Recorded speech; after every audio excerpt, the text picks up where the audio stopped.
gas masks and hand grenades.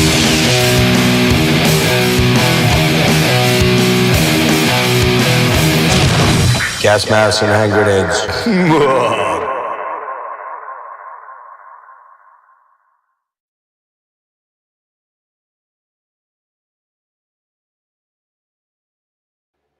Hey, what is happening here? What's going on, everybody? It is Gas Masks and Hand Grenades here. I am your host, Jeff, and I've got my co-host here, Mr. Dennis OG Press, and we are back with Forgotten Metal Gems. It's only been, 258 years since we've been on. Right. Something like that. But no, I guess it was probably, let's see, was it back in September, I think, was the last time we did one? I think so. Yeah, I think it was September the last time we did one. And we tried to get this off the ground a couple different times. Between me traveling a lot, which I was doing quite a bit in October, November, and December, traveling to shows a lot. And then kind of the recovery that I got to go through, the recovery process for that takes a while. And Dennis's work schedule and a move. You moved. When did you move? About four months ago. Well, it was around that time, like September, August, maybe late August. Yeah. I think that because I think we wanted to do one in late August, and then your move kind of came up. You didn't have access to your shit, and we were just kind of trying to figure out what we were going to do and all that kind of crazy stuff. So, yeah. So here we are. We're back. I apologize for it being rather dark here in my room. I'm not feeling all that great, and I really don't want to turn my light on. So we'll try to get through this the best that we can. But good to have you back, dude. It's been a while. What's new, man? Anything exciting? What's going on over at Analog Archives? Same old stuff. Doing some unboxing videos for a lot of the stuff I've taken out. Yeah, you've been doing more videos of late, though. Yeah, more regularly, anyways. Yeah, I'm trying to. But you know, it's more motivation than anything else. Yeah, I feel you, man. I've kind of hit a lull too. A lot of it has to do with health, and then I was away quite a good bit of December, out in your old home stomping grounds, out in San Francisco there for about a week and a half, and Colorado. Went out to the Decibel thing, and which was killer. Hanging out with Jimmy and Than and those guys, Scott, and then hanging with Chuck. Like I said, we almost came your way, but unfortunately, it just got the snow. And we kind of would have been fucked. We probably wouldn't have gotten back for like 2 or 3 days. So probably was a good idea that we skipped on that. But hopefully one of these days. And who we got here? We got Moonshine talking. What's up? How you doing? Luis Fernando. Hey, buddy. These are probably your guys. They're Redwood City Killer. There we go. The howling wind. Holy echo. Oh, you're getting an echo right now? Oh, shit. Hold on. I know why. Give me a minute. Man, I am really struggling with this new format. Now we should be good. But I need to change the microphone. Okay. Now you should have good audio. My apologies for that. I totally forgot to set that up, and I forget that every time with this. That should be better, right? I can't hear an echo. No, he doesn't have echo. That was on me. No, I was getting an echo too. Oh, were you? Okay, what about now? No, I'm not getting any echo. I forgot to turn on echo cancellation on my thing. I took it off the last time to play guitar, so that I was getting guitar through the speaker.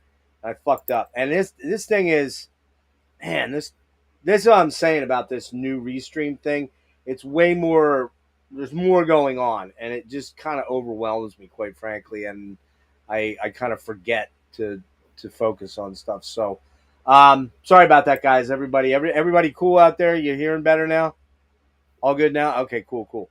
All right, so we got a Mortal Fate reissue. I don't know how to leave messages on this thing. I don't I don't know that you can. Oh, you can I message don't know on if it. I don't know that you can actually if you look down to the bottom on the chat there, does it allow you to enter anything? I see private chat down here in the middle, and then over here is like messages from audience will display here, but I can't type anything. Oh, really? Here, let me see something quick. There's the messages there.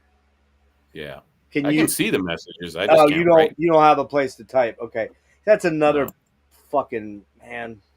Ah, that's another thing I'm not crazy about this format with. So we'll leave it like this for now, just to show the comments on the side there. But thanks everybody that's joined us. I What's up, imagine, guys? yeah, I'm drinking a little glass of Merlot. That'll probably be my only drink of the night. I'm drinking this shitty Juice Force Voodoo Ranger. Yeah, those man. I don't like those. I like some of the other stuff they do, but that one does not appeal to me much. Oh yeah, I mean, this one's actually decent. I mean, it's 9.5% too. So. Oh yeah, it kicks your ass. There's no doubt about that for sure. Yeah. But I went to 7. So here's my story. I was like, I want to get some IPAs for the stream, and I was like, I'll Right. just hit 7, and they usually have like a local IPA or something. They didn't have shit. All they had was this Voodoo Ranger crap, and I was like, whatever, it's better than nothing. So I'll just grab this for tonight. But I'm just not a big fan of this. It's just a grocery store beer, which is It is. Yeah. good for what it is, I guess. It's got a good kick in the ass though for you. So Yeah, I mean, it's decent. It's not horrible. It's just, yeah, torpedoes are good. What's that? Is that a drink? Yeah, the Sierra Nevada. Oh yeah. Okay, yeah. I All mean, right, they have man. good, So look, good. we're back on it here with Forgotten Metal Gems, and we got a bunch of bands to talk about tonight. Dennis, who we gonna talk about tonight? Oh, tonight we're talking about Heir Apparent, not HAIR, but Air, not air. It's air, not hair. Heir Heir Apparent. Right. Mm-hmm.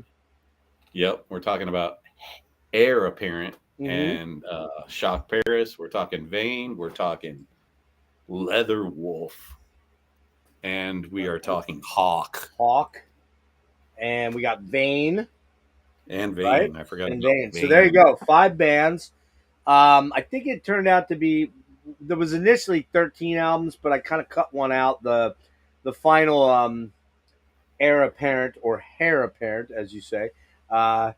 That one is a 2018 album, and I started thinking more and more. It's like, well, if I'm going to do that, I might as well just do deep dives on the bands rather than because the whole premise of this was to talk initially just about 80s albums. We kind of expanded it a little bit in our early goings into 90s albums because some of the artists that we were into had an album that straggled right into like 91, 92, 93. And we're like, yeah, we'll throw some 90s shit in there. And then we started picking, as our initial group of bands we wanted to discuss started to kind of grow wider, and the net got wider of some things that you came up with and that I came up with, and sort of digging around for these more obscure bands that didn't have long careers, or maybe that were here and then left and then came back, for a long time and then came back. Heir Apparent would be that band. That would be a critical band because they were there in the 80s, 2 albums in the 80s, and then they didn't put an album out for 29 years. Now, they would tour from time to time, particularly over in Europe. And we're going to talk about the history of all these bands a little bit more in detail. But, they didn't put an album out for a long time. So I'll touch on that last Heir Apparent album briefly, but we're not going to get deep into it. So, and I guess, hey, look at who it is. What's up, Rick? Real Omis. What's up, Rick? Stick around for a while tonight, Rick. If we wrap this fairly quickly, we'll do a hang afterwards. But so anyway, yeah. So going back to the premise of this, I kind of want to definitely with you and I, because I have a tend to bite off more than I can chew. Usually, I like, oh well, let's add this in. Oh, let's add that. Yeah. Let's do 15 bands this time. Oh, we were about to do like 7 Razor albums. So. Right. So I think what we need to do is I need to be a little more restrained the next time around, as we get into these and just go, okay, it's just 80s and 90s albums of these bands.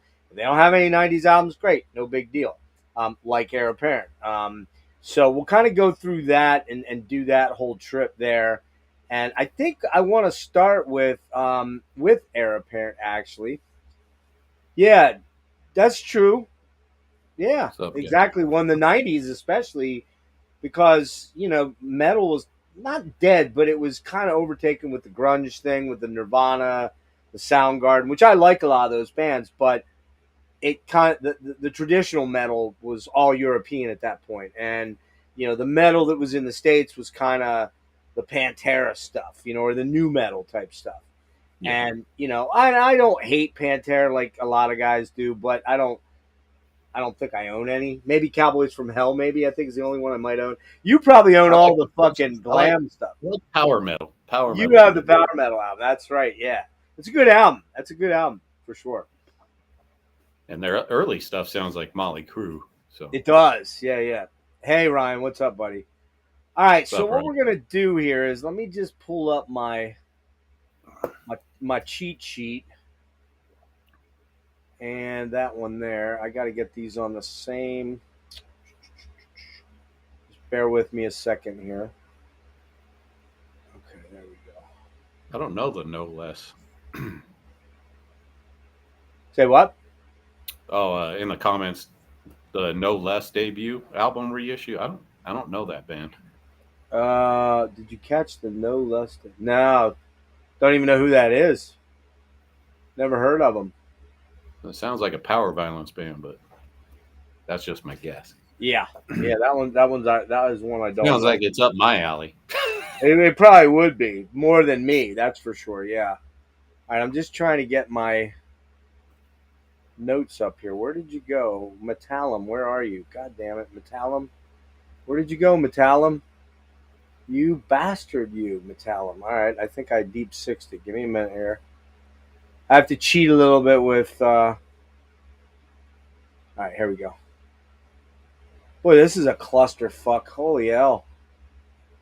Super professional here. All right, guys. So here we go. Now we're good to go. All right. Heir Apparent. They are from Seattle, Washington, and they began their career in 1984 as Heir Apparent. But prior to that, they actually started in like '83 as a band called Nemesis, I believe, or Sapien. Excuse me. Sapien was the original band, and then they morphed into Nemesis, and then finally into Heir Apparent. They put out 2 demos in '84 and '85, and then they were signed to a French label called Black Dragon Records in 1986. Well, probably before that, probably '85. And they put out their debut album, which was called Heir Apparent Graceful Inheritance. Now, I want to show you I think I can do this. Let's make sure. Oops. Hold on a second here. I gotta find there. Share screen. And hopefully, can we see that? There we go. That's the. Nope. I gotta come over here and I gotta pull up the first album. Now I have the CD of this, but I couldn't find it. It's buried in a lot of shit. So there is the first album artwork, and actually, this art. I should mention before I go any further that Heir Apparent, the main guy that started this band, Terry Gorel, Gorel, Gorel. It's not Gorley, it's Gorel. Main guitar player, main songwriter, or he was the guitar player, main songwriter.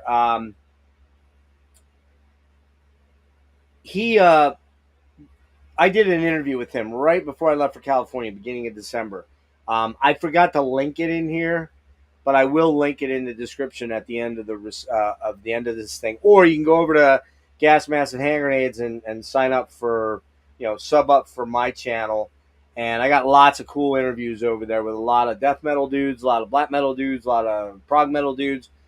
Go check that shit out. But Terry tells the story about how this particular album cover was not the original album cover. You'll see that in a second here with the 30th anniversary reissue. This was done by Black Dragon Records. They just suddenly snuck this in on the band and said, "That's your cover. That's what you're going with." So It's like some weird, like Giger type of art, like Yeah, it is knockoff. kind of Giger, but I think it's fucking wicked, dude. I like it. I mean, I I love it remember they too. featured in the store, but for some Yeah, reason, I just didn't buy it. I don't know what it was back then. I didn't know what it was because I couldn't listen to it, and I was like, "Is this like thrash or right. speed or is Yeah, it?" it's I kind of can't hard to tell. pigeonhole by looking at it. You wouldn't really Right, know for sure, and it doesn't really give itself away. There's not like a lot of, like hobbits and shit on, but you could go, oh, okay, that's Prog, or it's got, you know what I mean? It's not got like really bad artwork like a lot of thrash bands did back in the early days, the more smaller, and we'll talk about that in a minute here when we start showing albums. But um, I love this album cover. I would love to have a fucking picture or like a T-shirt of that would look cool. But the actual album, the 30th anniversary album, which I picked up, the yellow version of this. I think there's a yellow and a blue. Um, looks like this. Hang on a sec here. How do I get out of this fucking thing? Man, this is terrible. I apologize. I'm still working with a new streaming software, and I'm just not comfortable with it at all. I don't know where everything's at, and there we go. Let's see. Cancel. Did we cancel it yet? No, we didn't cancel it. Fucker. All right. Well, we'll do that then. All right. So here's the 30th anniversary edition here, and I'm gonna blow myself up to show that. You know what? Fuck, you can't even blow yourself up with this. What the hell, man? Nah, dude, I didn't even know that I couldn't. What are you. The fuck? Ay, ay, ay. This is awful. Careful what you wish for to save money, man. I did this to save fucking money on my monthly bill for this thing, and I'm not happy with this at all. Fuck. Give me a I second mean, you here. get what you pay for. You pay nothing, you get nothing. Well, there's a lot you get here, but the problem is it's all too fucking complex, man. It's like Yeah, I it's can't. just you just have to figure it Oh out. wait, there we go. There we go. All right, now I figured it out. Okay, so this is the original artwork concept. Basically, I think this was a painting that was done. You got that that font's a little iffy, obviously. Well, This, now I see why they changed the art. yeah, maybe. Yeah, it's kind of. It does have a little bit of the Dungeons and Dragons night It's stuff, like, right? what the fuck is this? Yeah. I don't know. I like them both. I think they're pretty cool. I mean, I like the other one because it's a little bit more Giger-esque, like you said, a little bit more evil looking. And there's the band right there. Terry is the guy right here. Kind of looks like Blackie Lawless a little bit, actually, in that picture. Derek Peace is the bass player down here. Drummer is, let's see, who was in the original? Paul Davidson's the singer in the middle in the white jacket there. Definitely has that lead singer look to him, right? And Yep. Raymond Black is. He's got that striped fucking Kevin He Dubrow got the fucking Kevin DuBrow thing. Yeah, exactly. Yeah, exactly. For sure. Great singer, though. Great singer. So, yeah, the band formed in, as I said, 82, I believe. And then they started as Sapien and Nemesis. And then they transformed into Heir Apparent and put out that first album. And we're going to talk about that album and then the 87 album, or 89 album, excuse me. One small voice in a minute here. But so, yeah. Is there another cover too? Because Say my again? cover, there's a different cover I saw as well that just has like someone holding a crown. Yeah, that's the other one. Then that's the later issue of it, and that was actually Oh, you Terry's. can see it. Yeah, here I'll You blow you can up see a that minute. shit, but yeah, you Yeah, can't it's see that. pretty. Yeah, it's pretty. Yeah, there Oh, it is. there it goes. Yeah. Very photoshoppy of the era, and Terry told me he was trying to figure out a way to get around that first cover, which I still don't completely. You'll have to go watch the interview with Terry. It's a 3-hour interview, 3.5-hour interview. It's really, really deep. I mean, it goes deep into the history of the band, and I will link that later. But yeah, he did that on Photoshop, and I hate to say it, Terry, I love you, man, but it definitely looks like Photoshop, that cover. There's no doubt about it. Not the one I just showed you in the actual album, but the one Dennis just showed. very, very magenta colors and very Photoshoppy, early Photoshop. So, um, okay, I'm gonna get rid of the chat overlay. It's just too much. Maybe when there's good comments, I'll pull them up then. Okay, so yeah, so the first album comes out. They have the 2 demos, like I said, and then you've got Graceful Inheritance, which comes out on Black Dragon Records. It just says 1984. I'm not exactly sure of the actual date it came out. Could probably Terry says. I believe it was in the early. I think it was like January, very early in 1986, because I remember reading somewhere that Crimson Glory's first debut album, which came out the same year, was actually later in like October or November. So this really did predate the Crimson Glory thing, but you hear a lot of what was going on there. Both bands, without question, influenced by Queensryche. You can't get away from it. It's just it's there, but it's not rip off stuff. It's just there. You can't get away from it. So, all right. So let's get into the tracks here, and we'll talk about the actual album. So, oh, here we go. What's going on here, Jeff? Jesus fucking Christ! There we go. Ay, ay, ay. This is just frustrating. So, Graceful Inheritance starts out with the track Entrance, okay? Which is just sort of an intro thing, but you just, right away, you hear these epic melodies on the guitar. You hear this kind of grandiose sort of power metal vibe, but in the cool kind of power metal, not the cheesy fucking, European stuff that I pretty much hate. This just has like this epic sound to it, and it goes right into Another Candle, man. And my, oh man, Paul's voice so killer. The guitar and melodies are sick. Monster opening track, lots of snarling, uh, saturated solos in it. Terry's just off the chain, shredding like crazy, but very tasteful shredding. And yeah, it's very prog medley. Like, you can point to the Queensryche EP and the Warning album, because I'm not exactly sure when Rage for Order came out, but I think it was like March or April ish, June maybe at latest. And so this would have come out before that album, but there definitely was. You definitely do. Since they're Seattle band, it's hard not to say they had to have been, and they knew the guys in Fifth Angel. They knew the guys in, not well, but they knew of them, of course. They knew the scene. They saw them playing locally, that kind of stuff. Although Fifth Angel never played locally, but because they never played live. But and so let's see. So Candle, man, the breakdown with the gang vocals, so killer. What a beast of an opener, man. And we're gonna play a couple tracks. We're gonna try to play some samples, okay? And hope that the stream stays up. So we'll get to that in a minute. The Servant, the next track, very Queensryche, Queen of the Right type. It's got that Queen of the Right. It's got that vibe to it. It's not exact, of course, but it's there. You can definitely hear it. That's right, June of '86. Thanks, James. I saw them open for Ozzy on the Ultimate Sin for that tour, so that's why I knew it was about June or July. Rage? Queensryche for Rage, yeah. That was the first time I saw them. Massively underrated record. Oh, fuck, I love that. It's my favorite. Actually, it's my favorite Queensryche album.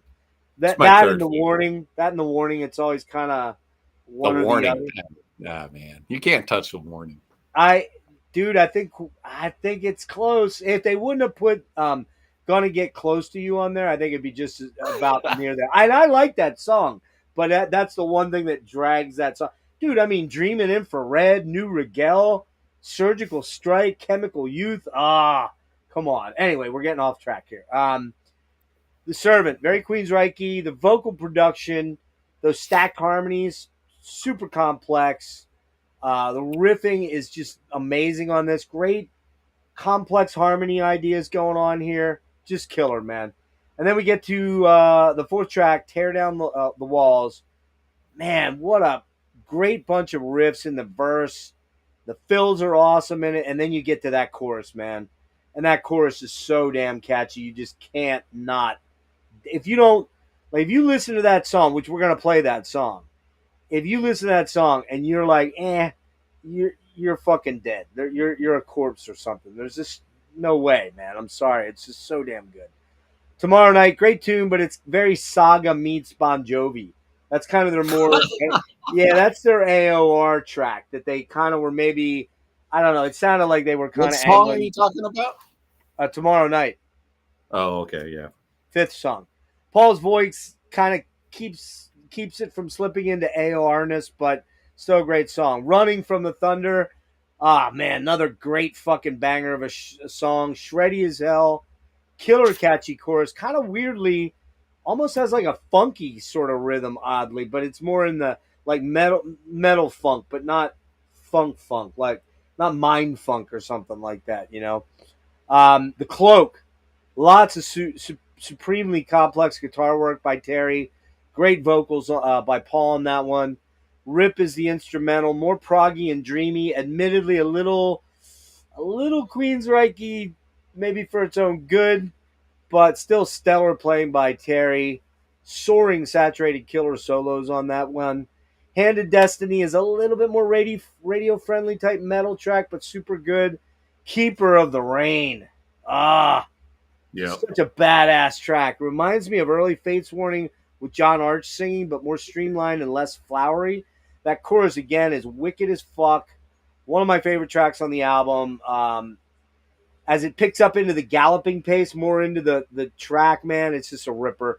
Terry is just shredding his ass off on that song. Just killer track, man. Killer track.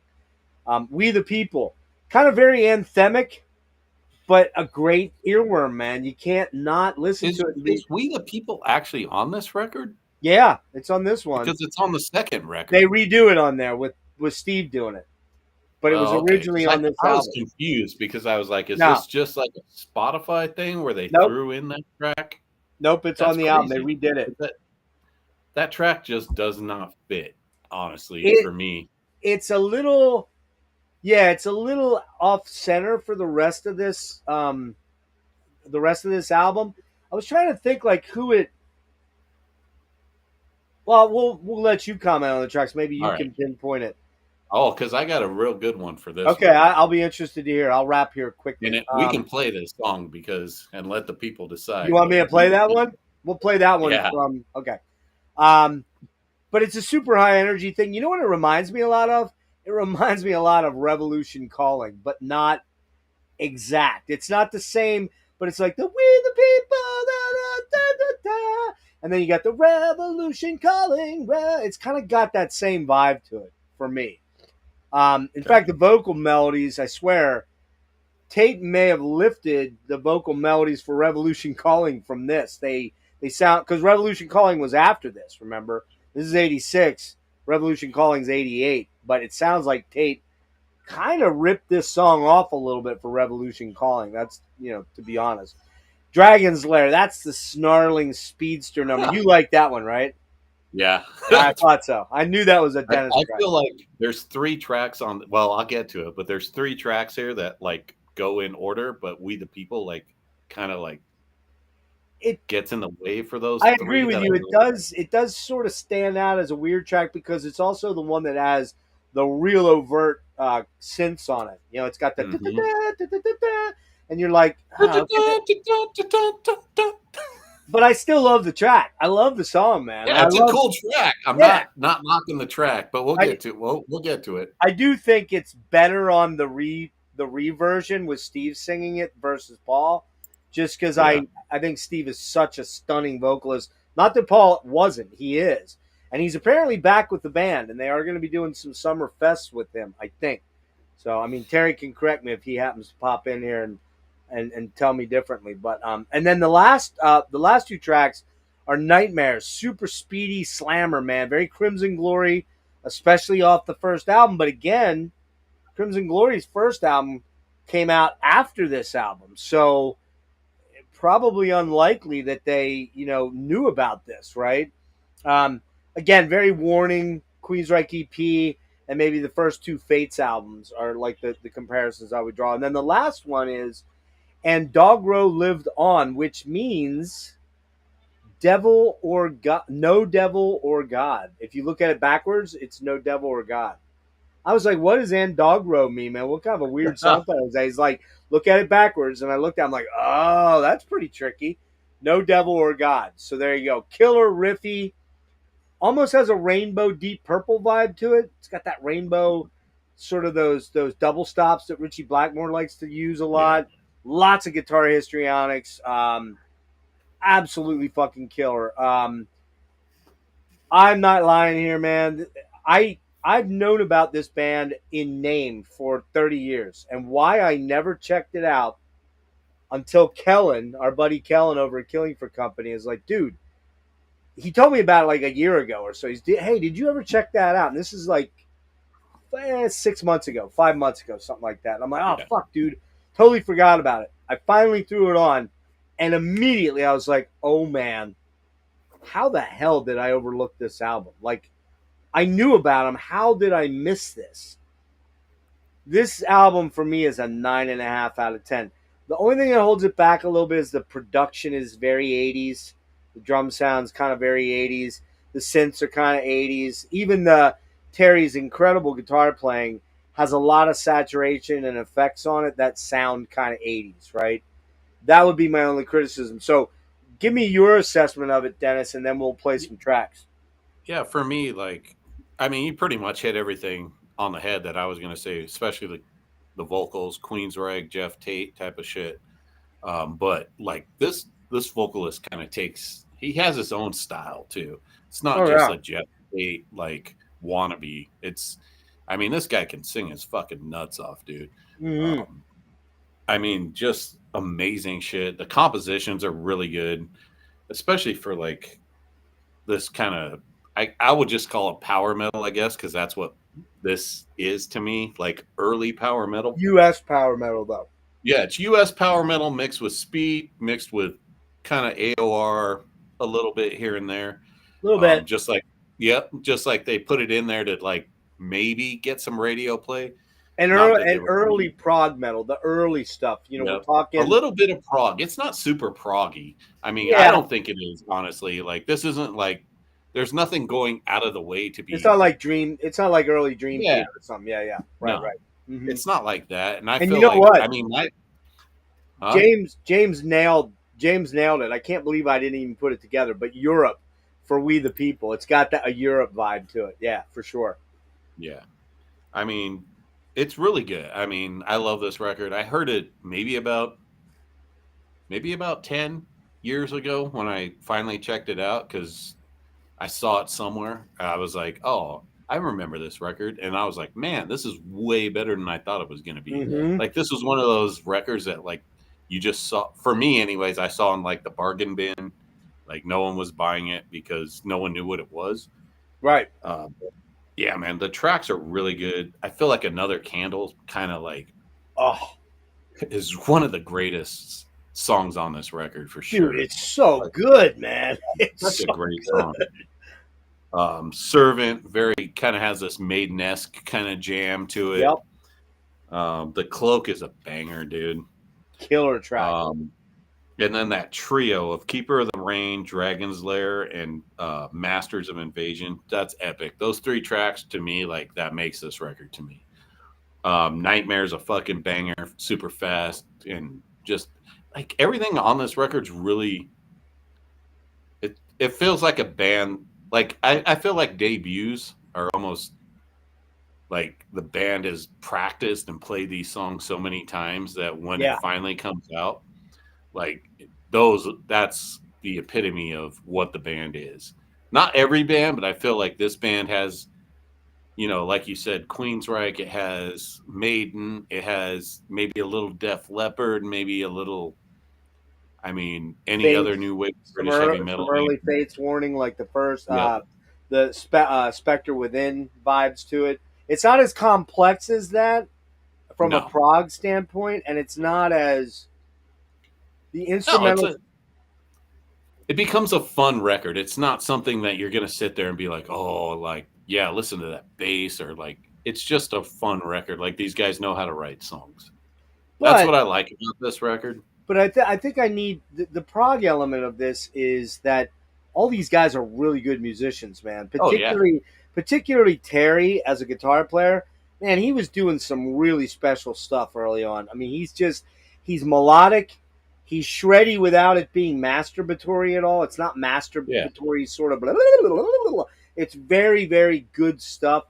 yeah. The new, That's what I like about it, because yeah, that's what I was saying about songwriting. It doesn't go off on a tangent somewhere else where you get lost in the song, and that's yeah. what I like about a lot of some of these records, where like they're really good musicians, but they stay in their parameters. They're not trying to like go out of their way to like, look what I can do.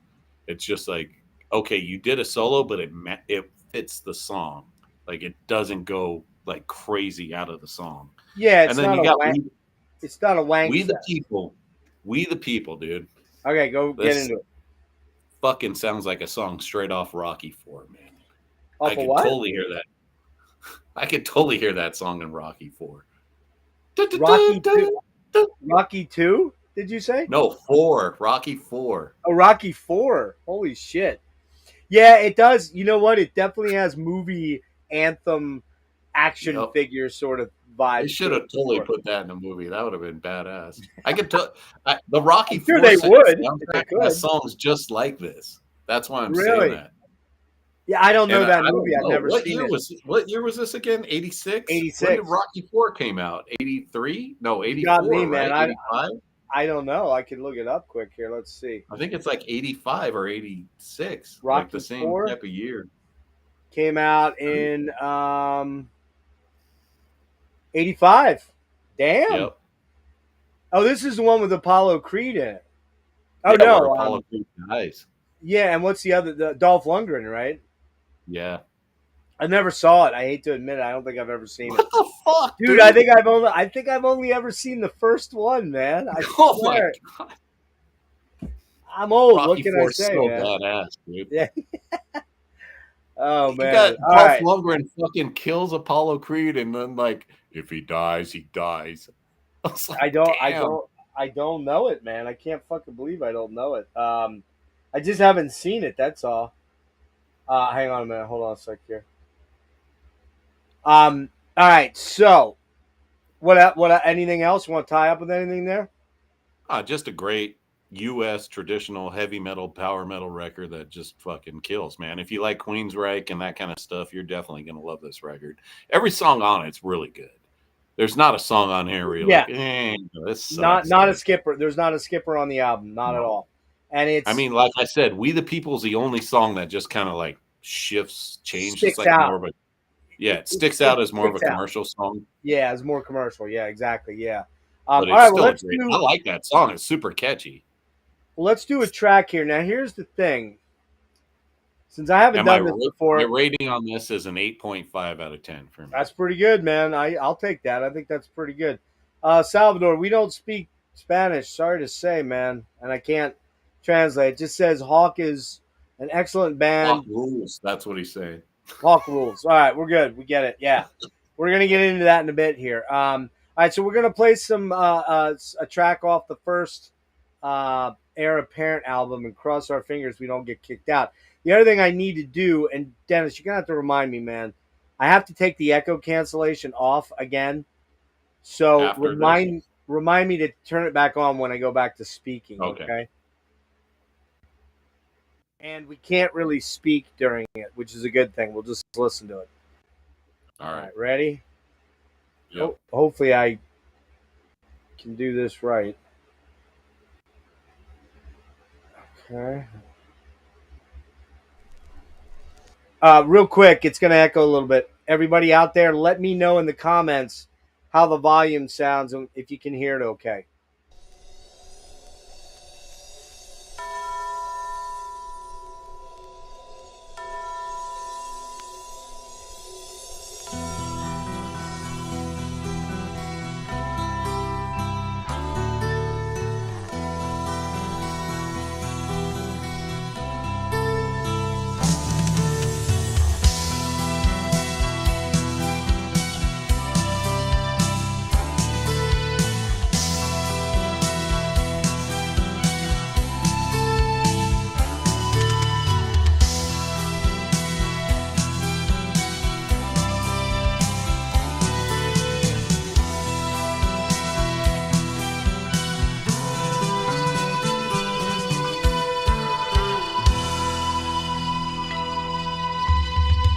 Can people hear it?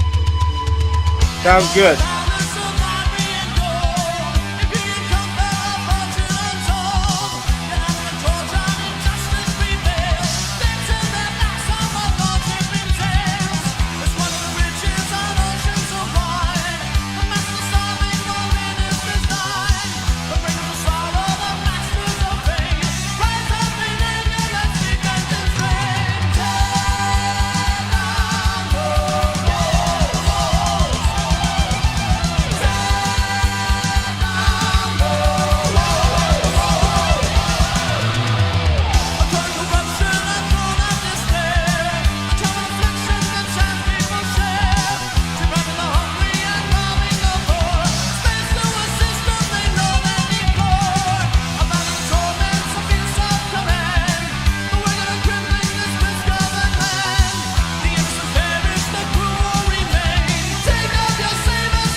Oh, yeah. Dennis can't apparently hear. So I'm going to jump into one more track here. Dragon's Lair, quick. There's the funny...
colors of your soul. Dying for a lesson to be told. And we will not find an answer there. When the daring to approach the dragon's lair.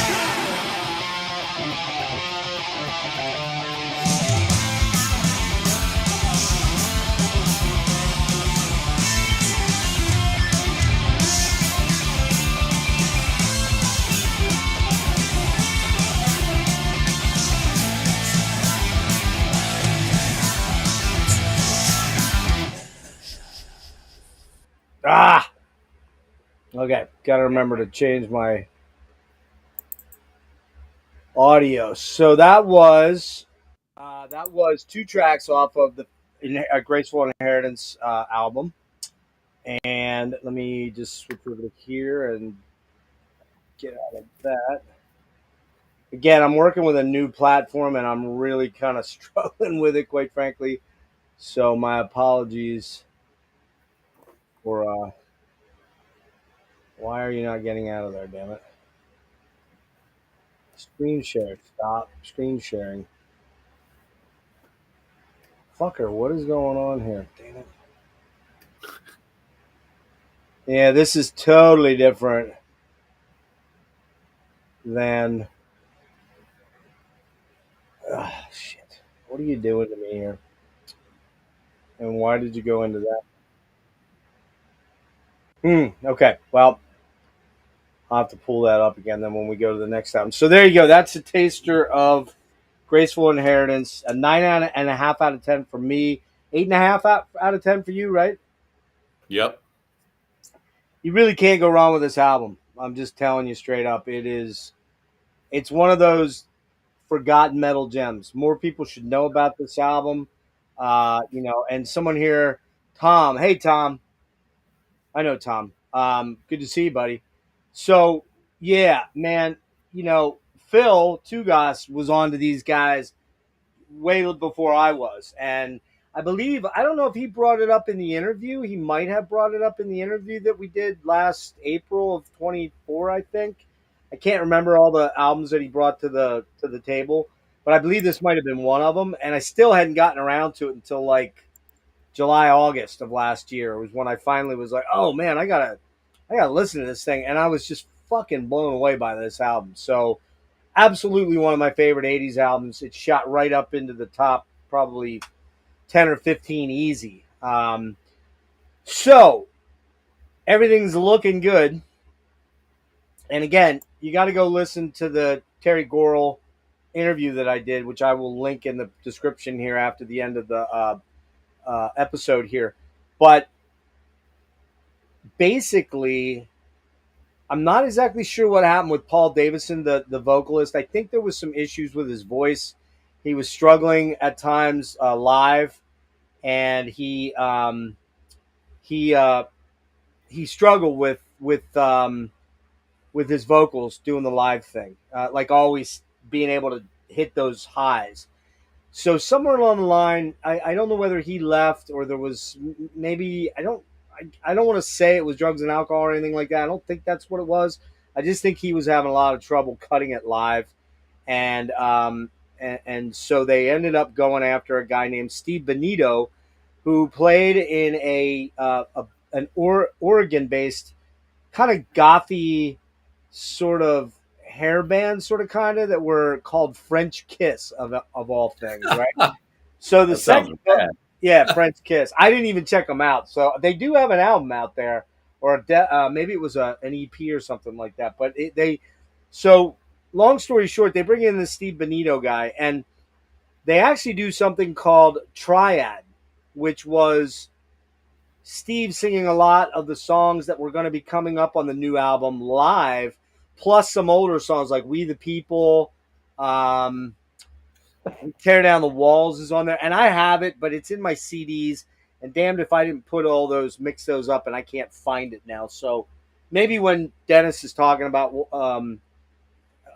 this album next, I'll take a quick look. I'll turn my camera off and see if I can find it. But so the Triad thing was like an in-studio live performance that they did on a performance stage with the new guys singing some of the new material, some of the old material, and they put that out as like a sort of a rehearsal a tape, I guess you would say back then.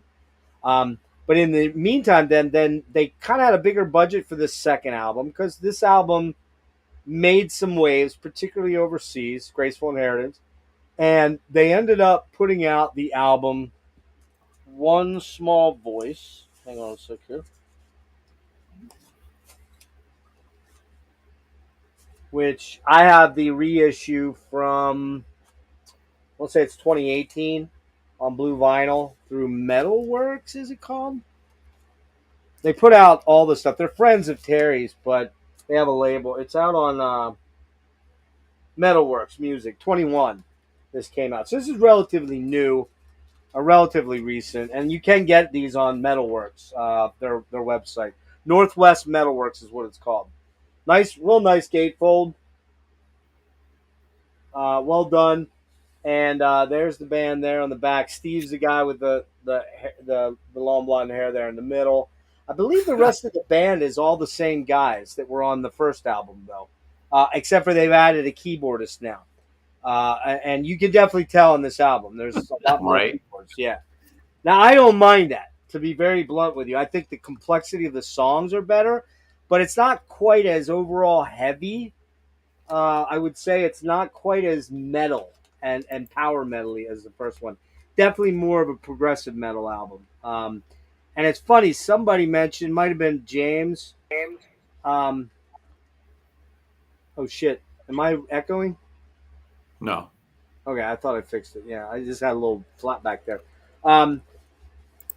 The Witchfind, that's a good album. Yeah. We'll have to think about doing that one then. So somebody, I think James said this looks like a Dream Theater album cover. It kind of does. He's right. It does, it's got dude. that Hugh Syme Rush vibe to it, right? I like this album cover. I think it's well done. And the production on this album is much, much better. Much fuller, much lusher, more layered. Lots going on. So we'll get into that quick here. And I'll go over my track by track. We'll let Dennis do his, then we'll play a track, maybe two off that one too. So, starts off with the song. Oh, it came out. I'm sorry. Friggin' hell. 89. Yeah, it came out in 1989. It came out June of '89 on Metal Blade. So Metal Blade obviously got involved, and they did well enough. I believe Brian Slagle dug that first album and had a vibe on him and was like, "Yeah, let's do an album deal." And so they got a bigger budget. It wasn't a massively bigger budget from the first one. I mean, but I know that Terry told me he basically had to borrow several grand from family members and friends of family members and stuff like that to finance the recording of that first album. So I'm going to pull this up just one moment here. Shucks. Hang on. Sorry. Yeah, again, I've not perfected this platform very well, so I'm having issues. So yeah, this album comes out in June of '89, and I think from a writing standpoint, this album is far more complex, far more layered, far more dense. I do think Paul is an incredibly great vocalist on that first album. Steve has a better voice overall, like a stronger, more powerful voice, but it's also very, very Jeff Tatian at times. Very. Like he has very Tate-like mannerisms with some of the things he does. And you'll hear that when I play one or two of these songs. But that was what was selling, because keep in mind, this is '89 now. Operation Mindcrime's come out, and it's massive. Mindcrime is a huge album. And you got Revolution Calling, you've got Eyes of a Stranger, you've got, what were the other, Operation Mindcrime itself. All these songs were huge, big hits. And this was Mindcrime was a massively selling album in '88. So this album starts to move more in a complex direction of progressive metal, progressive hard rock, but there is some leanings toward, hey man, if we can get a couple tracks on, Headbangers Ball, or even regular mainstream, head fuck, what was it called now? What was the show called? Headbangers Ball? No, what was it on? MTV. I'm sorry, the overall thing, MTV. If we could get a MTV hit here, man, this could be huge, right? And we've got the singer now that's insane. We've got the writing core that's, mostly Terry that's doing Let's try to this. do We the People again. I'm guaranteed. Well, yeah, they do bring We the People up. Should I play that one off this one? Should I play that one? No, we could play it, but it right. just seems like we got to do it again because it should have Yeah, been. we got to do it again because this could be the one right here, right?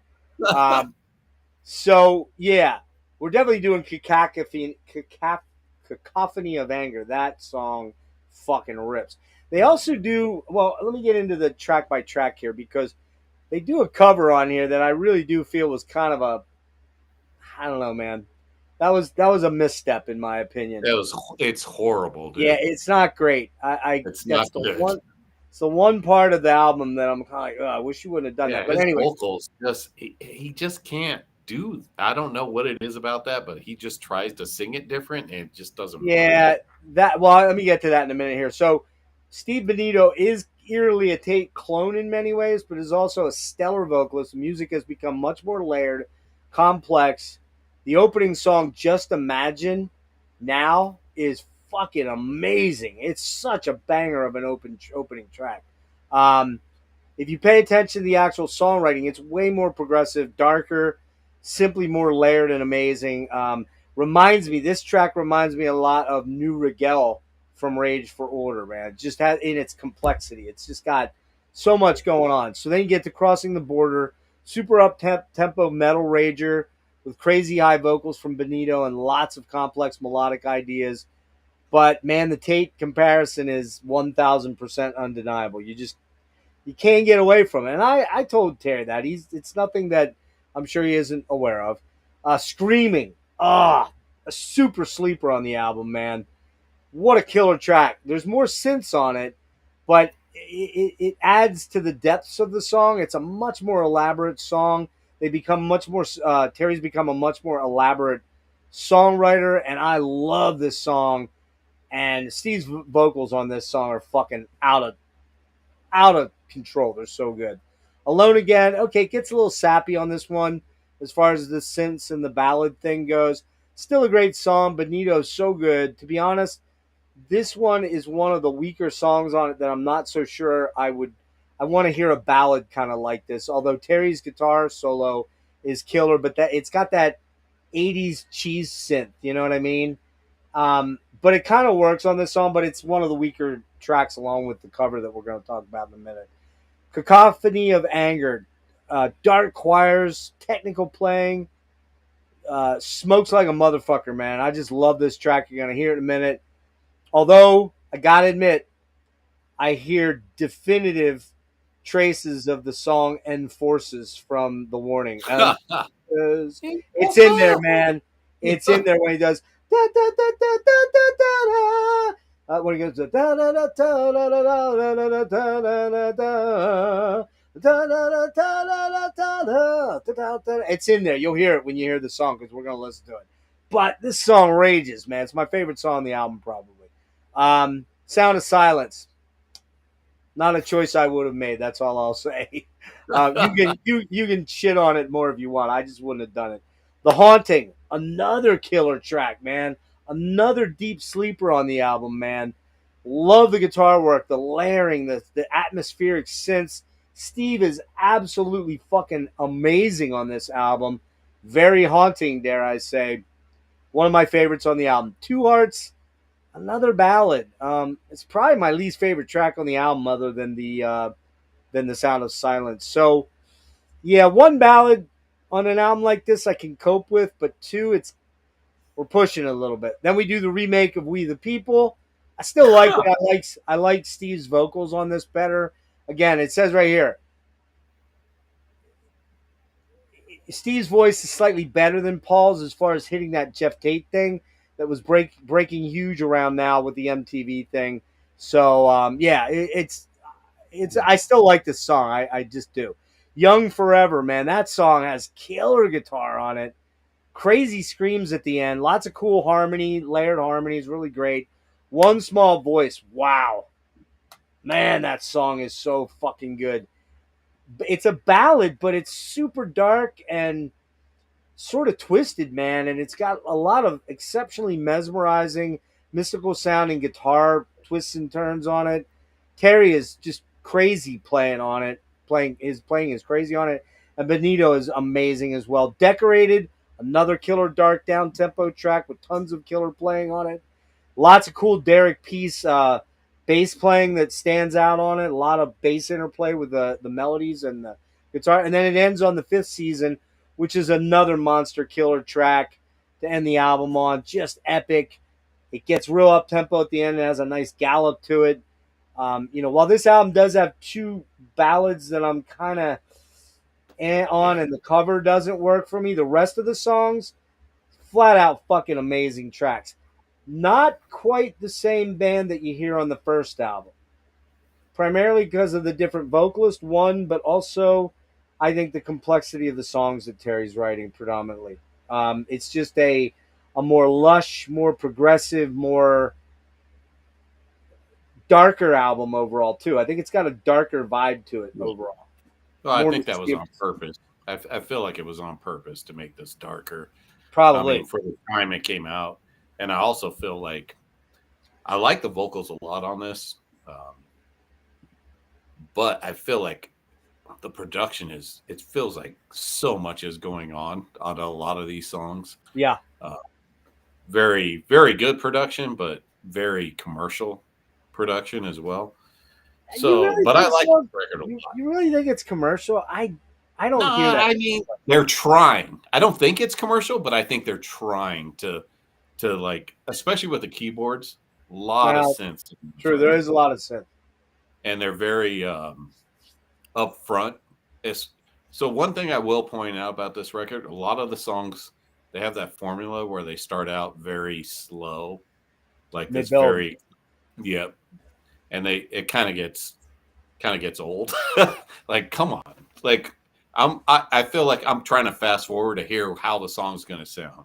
You want to rage a little bit more. You want to rage right out of the gate a little bit more. I just feel like every song was meant to be like, well, maybe this is going to be our MTV hit, or maybe this one. There are a lot.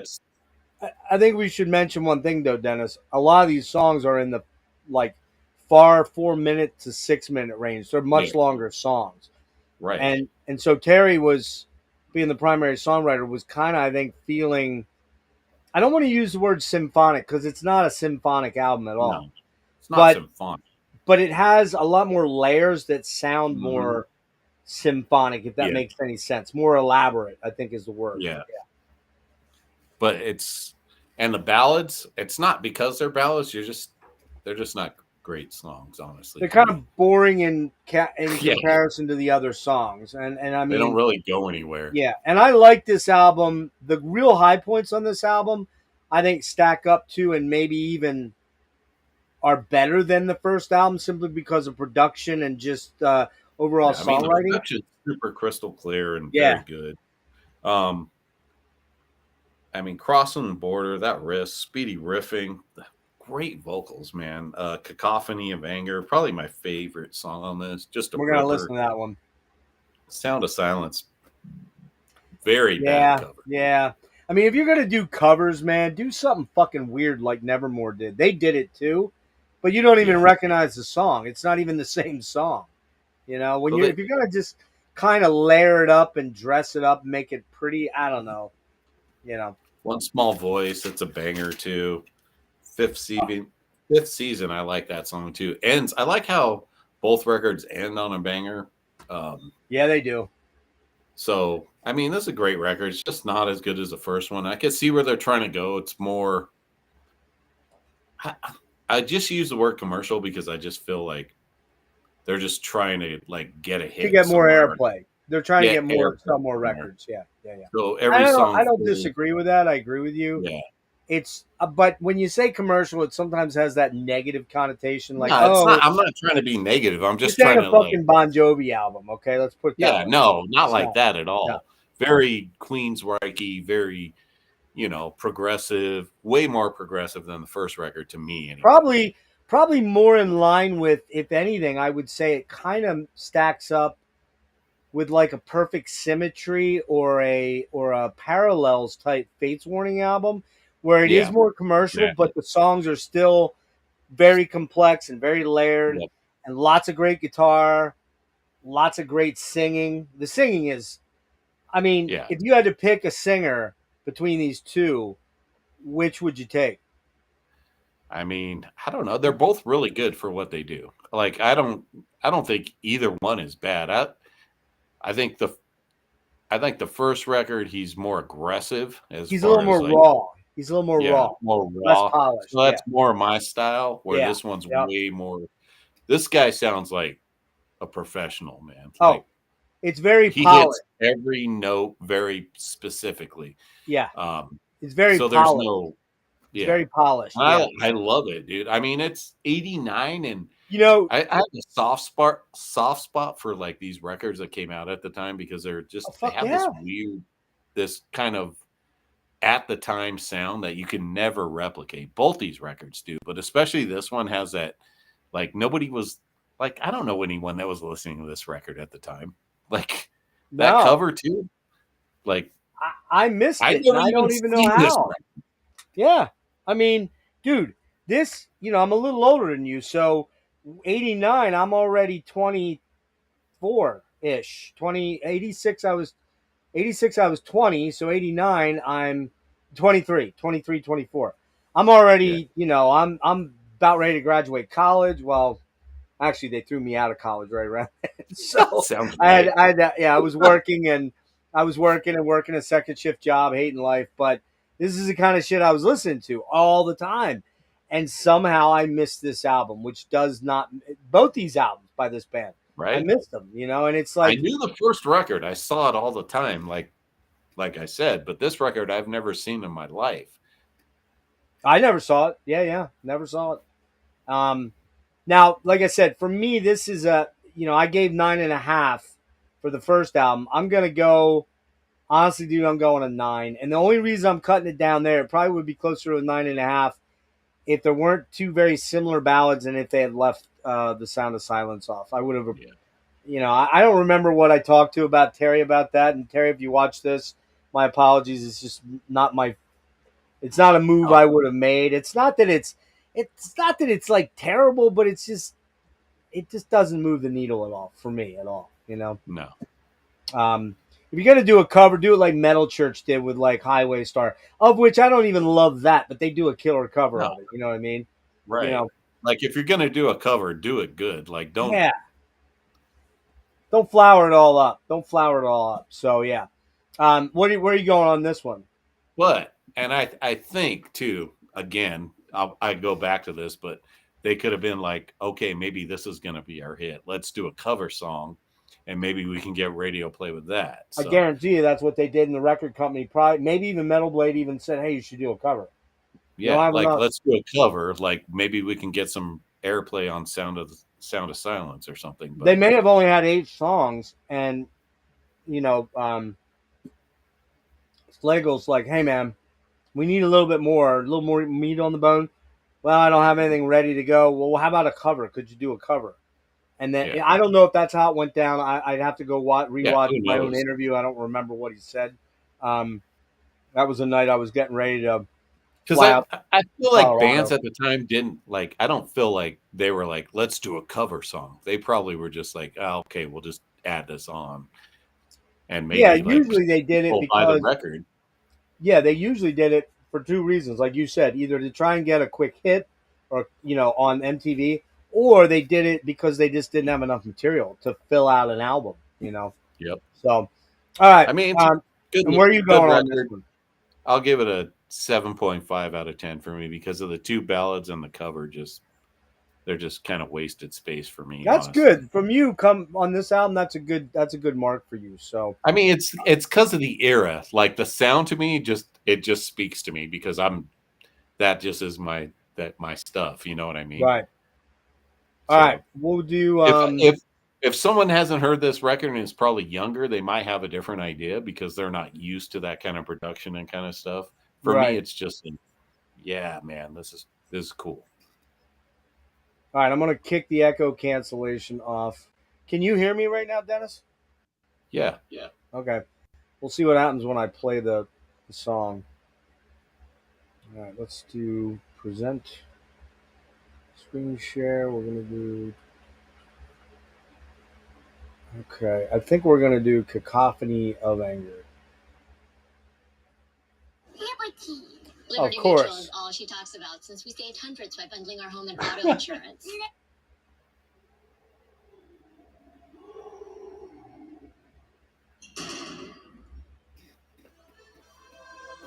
You gotta get the no ad on your thing, dude.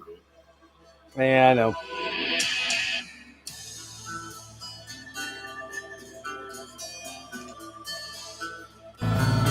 Shit. Can you hear it now? People, let me know if you can hear that there. You're like partial.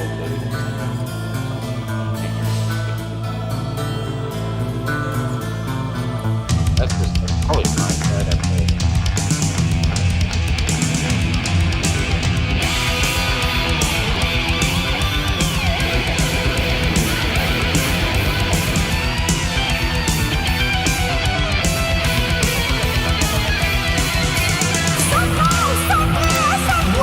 Right there.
Thus, the antediluvian quest of mind over matter is bequeathed to my benighted self.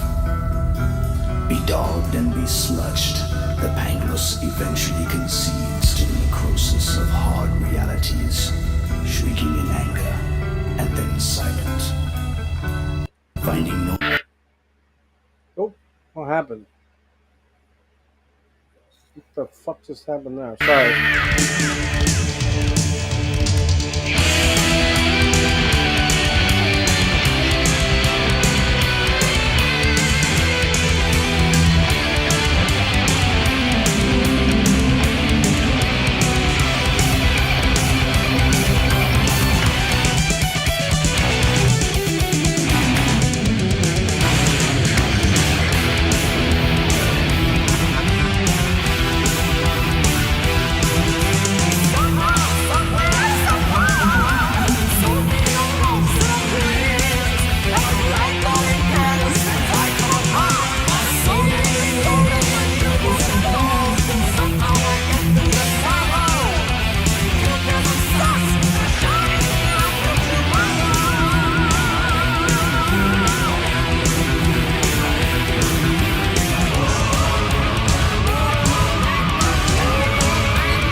Ah, man.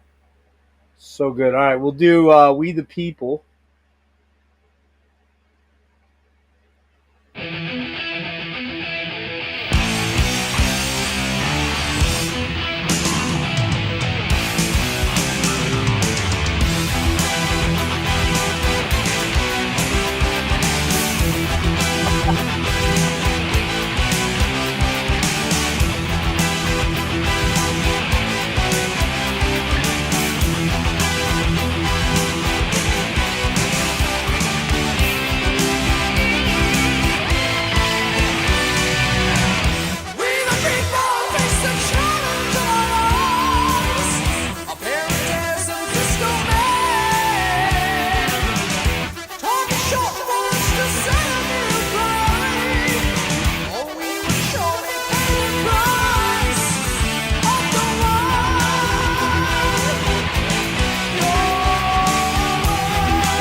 I'm gonna do one more quick.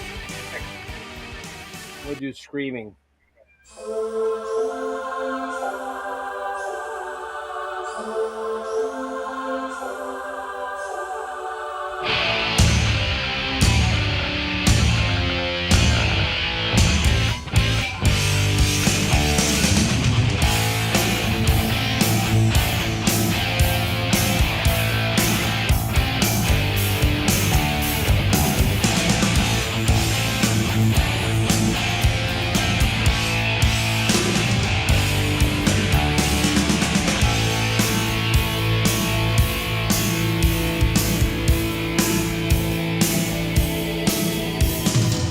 When the light starts to dim in the evening, and the day starts to fade, the body echoes an uneasy feeling.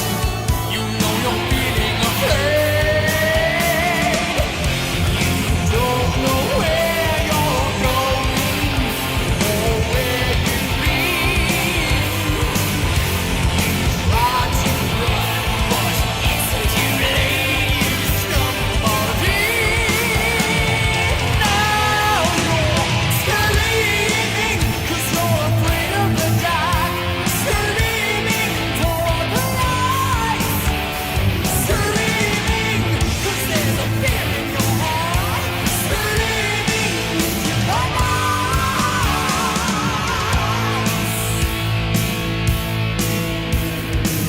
On your face I can see that you're worried. On your face I see fear. Is this the time that you separated from your darkest fears? You don't know where you're going or where you've been. Try to run, it's too late. You stumbled in. Now you're screaming 'cause you're afraid of the dark. Screaming toward the lights. Screaming 'cause there's a fear in your heart. Screaming into the night. It's too late now. I'm right behind. You're over now. I see you screaming into the night.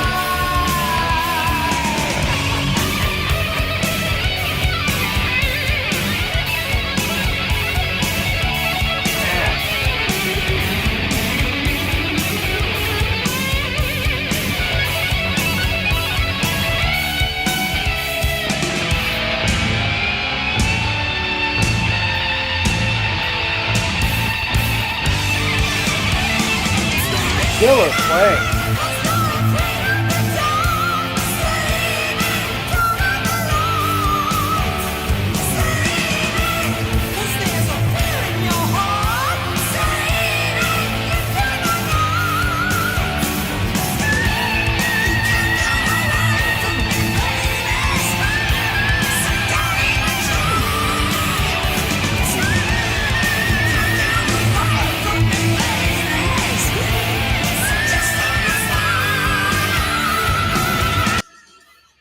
Man. Fuck. There you go. Take the echo off there. Man, that is a fucking the stuff on there like Batman, the solos on this album are fucking sick as hell, man. And Terry's a monster guitar player and riff writer. That's kind of emblematic of the songs that you're gonna hear that aren't kind of the immediate, that aren't the ballady ones. They're like that. Some of them are a little more darker and they take a little longer to get, those are kind of two of the more up tempo ones that get you right off the get go. But man, I'm telling you, it is a fucking banger of an album. Banger of an album. If you can deal with the Sound of Silence cover, just skip that. That's definitely a skipper. But two ballads, even the ballads, I don't mind. I just don't pay as close attention to them. But yeah, so there you go. There we go on Heir Apparent. Now, just real fast, I'm not gonna do much on this, but they did finally reconvene. The drummer um, Ray and or no, maybe it was a different drummer. I can't remember off the top of my head. But Terry and Derek, bass player and guitar player, both reconvened with a new singer. I think they were a four-piece out of Philly, actually. I believe the guy's from, I believe. And they put out this album, The View from Below, on, and this was on Northwest Metalworks. And that came out in 2018. Terry had been working on a bunch of tracks for a long time, found a singer that he felt was unique, and the guy is unique. I think he's probably my least favorite of the three singers, but it's a real good album. Did you listen to this one all, Dennis, or did you skip it? I listened to a couple songs off it. Yeah, it's musically it still holds up. It holds up to what Terry was doing. The vocals are good. He's not a bad vocalist at all, but and live he can actually pull off some of those crazy screams. Apparently, I'm not sure. You'll have to watch the video, the live interview that I did with Terry. He just stopped responding to emails when Terry had all kind of things set up, wouldn't take his calls, all kind of weird stuff like that. And so apparently, he's the next vocalist that didn't stick with. It should be mentioned that after the album One Small Voice, Terry wanted to take some of the proceeds that they got from some big appearances over in Europe and put that towards some debts that he had been carrying for the band. And the rest of the band didn't like that. They wanted their cut of the four-way, five-way split. And it led to actually the rest of the band kicking Terry out of the band that he started and trying basically a hostile takeover of Heir Apparent. So you got to go watch that interview. It's super. That never works. Dude, he doesn't. Well, he doesn't hold back, and now he owns the name. So, from what I gather, and he's like, "Fuck it. If people don't want to work, I'll find somebody else." That's how it's gonna be. So, I think Paul is back now. The original singer is back to do some shows over the summer. There was some concern that he wouldn't be able to do all the numbers, though, some of the higher stuff. So, not sure where we're at with that. I'll have to check with Terry on that and see where they progressed at this point. So there you go. That's Heir Apparent. The new album is worth owning. Is it as good as the first two? I think it's different in some respects, so it's definitely worth checking out and deciding whether you think it's worth owning. But definitely the first two for sure you should own. So, all right, man. How about we do Hawk and then we'll do Leatherwolf, because we're only going to play one Hawk track, and we got a couple of Leatherwolf tracks to talk about. So, all right, you got that one, Dennis? I'll let you go first on this one here. Okay. Blow you up. Dude. Let's do Hawk. Yeah, look at you. Dude, that is like $170 fucking album, by the way. And it's still in the shrink wrap. Where did you get that at? So I got this from a local dude over here. I don't know if I've told this story before. I don't think I have. But so I went into this record store, like this little hole in the wall in downtown Reno. And I go in there. I'm wearing a Possess shirt, right? I walk in. I shit you not, dude. The guy at the counter sees me and is like, "We don't have any metal." And I'm like, "All right, dude. Like, why are you so aggressive towards me? Why are you saying that?" And I was like, "Okay." I'm like, so I'm looking around. I see a Wu-Tang record I'm gonna get. So I'm like, I'll just buy something because it's like this little small shop. I'm like, I'll just get something. And we started and like I'm telling him, you know, like collect, you know, whatever I have, and he's like, "Oh, all right, dude, let me show you these records I have in the back." I was like, "What?" And he was holding out on you, the bastard. Yeah, like I don't know what it was. It was like a test or something. I have no idea. But he's like, "All right, dude, let me show you." Like, are you metal enough, dude? Yeah. Let me show you these 40 records I have that I don't show anyone else, but I'll show them to you. And that was one of them. Yeah, this was. I mean, he had so many metal records. I bought like 20 records that day.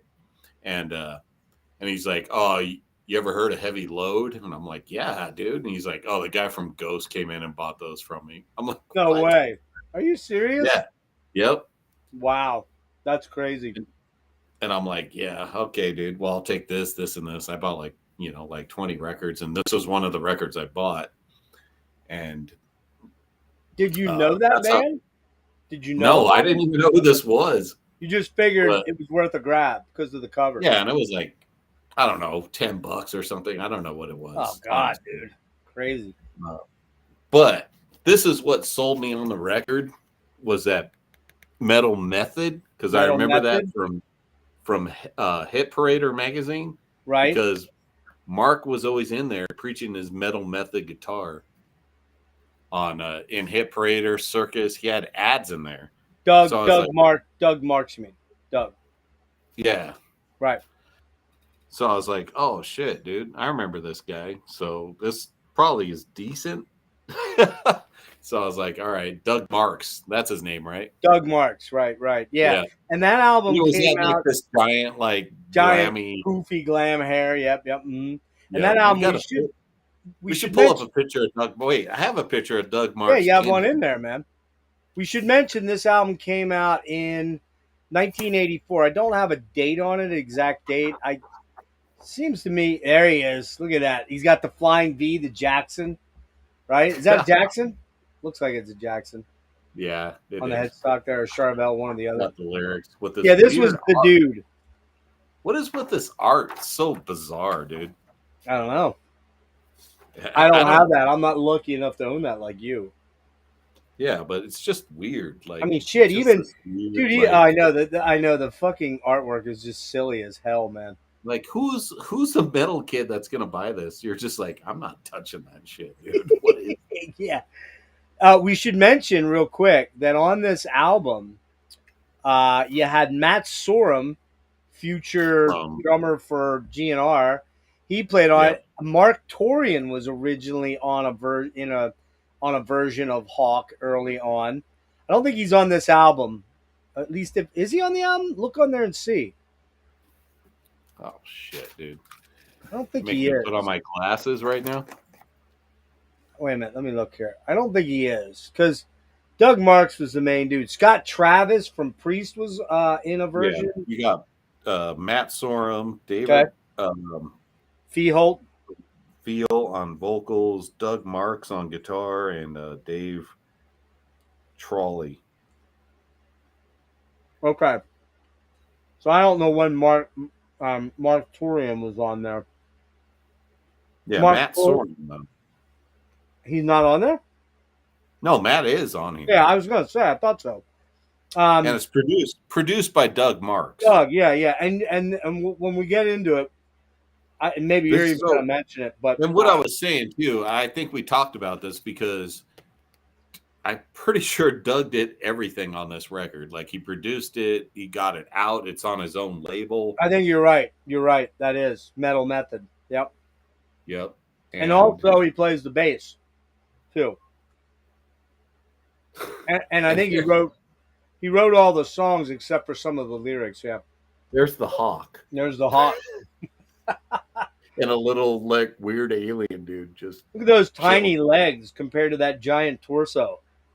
It's so bizarre, dude. I mean, the torso and the shoulders are massive, but the legs are bird legs. You know what I mean? It looks like fucking set of stork legs. It reminds me of like something that would be in like Heavy Metal magazine or something. Mm-hmm. No. But I mean, this record's cool. I like this record. I mean, it's super, super overproduced. Like everything's like layered, it seems. His guitars are obviously front and forward because he's trying to like get people to buy his Metal Method. Yeah. And he's a shredder, and he's a good shredder. He's good, dude. No, I got nothing against him. I think my only criticism about his solos, of which there are many, they're all over. They either start everywhere. A song or they come into it. But here's what I noticed, and I'm curious if you noticed it. You can definitely hear the punch-ins. Like, you know where they were punched in. They were not, you know what I mean? They weren't even very good overdubs on some of these. They're like, oh, that's the part where he just dropped that in the song. It's like, oh, look at that, guitar solo, you know? But I feel like, too, like, he wasn't like a producer. He was a guitarist. And he's trying his best, which I give him credit for. I mean, this is a When this record come out? 86. 86. 86. I mean, it sounds like 86. Yeah, it does. But it's not terrible. I think It's not. the drums are very basic. There's not a lot of depth there at the drums. There's not a lot of good fills. It's not like I fucking mean, Carmine Appice on Blue Murder or something like tell the that. truth. Good metal fucking hard rocker, dude. Yeah. Fade So Fast. Killer Yngwie jam. I wrote down some lyrics. My guitar, the lyrics, dude. We got to talk about the lyrics. Yeah, on yeah, this, like 'cause do it. They're really bad. I'll just read you this from this song from Fade So Fast. My guitar will take me far because it's my only friend. Doug Marks. Doug Marks. Doug Marks. I got the copyright on that, bro. Don't you steal that one. Into the Sky. Fist pumping, melodic metal, fucking keyboards galore. There's a lot of synths on here. Yeah, there's two. Here's the two. banger. Here's the banger on the record, Okay. which is Burning Man. Yes, Killer jam. that's the song I was gonna play. That's the song I was gonna play. That's the jam right there. Battle Zone. That's a good one. Battle Zone has really bad lyrics. Let me pull out the lyrics sheet for Yeah, Battle you gotta Zone. read some of these lyrics, dude. You gotta. Sounds like a 15-year-old. Let's go Battle Zone. We got. Where's the fucking lyrics here? Which is burn. Battle Zone. Warships on the ocean. Battle by the sea. America. Why are we there? Why not let it be? Sounds like a Trumpian sort of lyric right there. Yep. Doesn't it? Yeah. Thousands here are starving. Families with no home. Still we send our best young man to the battle zone. Oh, there we go. That's pretty deep, actually. That's one of the deeper lyrics on the album, actually. How about read a little bit from Perfect? What's it called? The Perfect Day. The Perfect Day?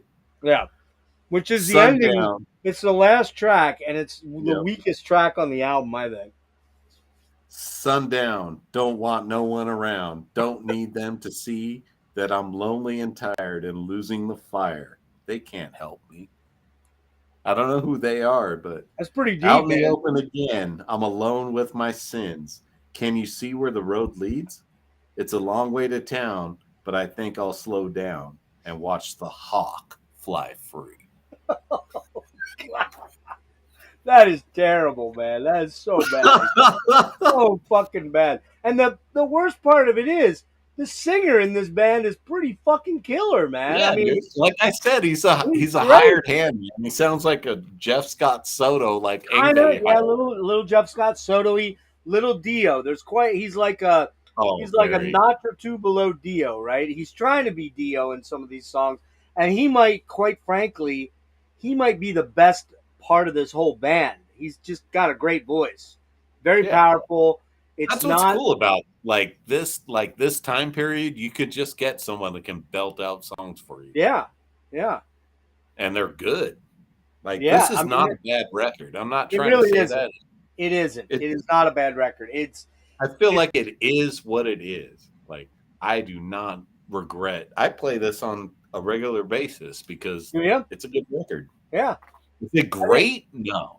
But it's a good 80s heavy metal record. I think the production choices leave a little bit to be desired from here Yeah, and I there. mean, And but I can forgive it because I get like he's not a producer.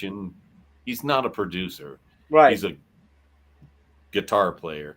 And I feel like if he didn't try to overdo this record with the production, it would have been better. If it was raw, I it would have agree. been better. I agree. Yeah, it's very much of it a product of its time, but it's not like cheese like Bon Jovi became, like No, New Jersey or Fahrenheit 7800. It's way cooler than that. It's definitely got trappings of Dio. It's definitely got trappings of Rat. It's definitely got that 80s Dokken vibe at times. Yep. But, I was gonna say Duncan. but it's not a horrible album. It really isn't. I think its main strength is the singer. He's got a great fucking voice. I mean, tell the truth, is a great vocals, typical hair metal riffs, and and shreddy stuff, but I dig it. Fades so fast, really solid, like heavy metal AOR track. Again, the vocals are the highlight. The drum sound is super echoey and weak. Lyrics are lame, but the solos are cool. Except the solos all sound very punched in, as I said, i.e., they all sound like they're played like at some other point and dropped into the track, weirdly. Yeah. Into the Sky, dude. That one definitely has a lot of Dio vibes, and the guy, he really has a Dio vibe. But I kind of like that one a lot. Victims is good, but it's got that really weird part where it goes victims, victims, victims. It's like you're like, whoa, like who decided that was a good There's idea? so much overdubbing in this record. Yeah, it's like so weird, right? Witches Burning, that's the track we're gonna play. That's great. That's a great track. That's a fucking killer banger right there. Battle Zone is a really cool track. I dig the guitar on that. A lot of killer guitar work on that. Plus, it has, I think, the only real acoustic guitar work on that song, and that's a really cool sort of, change of pace. The Dream is very keys centric in the background. Lots of tapping. Great guitar again. Great vocals. Pretty damn solid track. Rule the Night. Great 80s sounding anthemic track. Lots of guitar wankery. David the singer sounds very much like Dio. That's his best song of Dio impersonation on Rule the Night. I mean, why wouldn't it be? It has night in it, so it has to be a Dio track, right? It has Rule and Night. It has Rule and Night, right. Can't Fall in Love, it's a poppy Motley Crue shout-along type thing. But again, vocals are very good. And then they saved the worst track for the last track, man. The Perfect Day is just, it's cheesy as fuck. Now, I want to love this album more than I do, mainly because the production choices are hit and miss. That's the biggest turnoff. But the songs are generally fairly good to great. Mostly a lot of killer solo guitar riffs, good riffs and solo stuff. Although, like I said, it's kind of like listening to a Vinnie Vincent album where he just wants to shred all over the place. Maybe a little less annoyingly than Vinnie Vincent, right? But I'm going to go with a 7.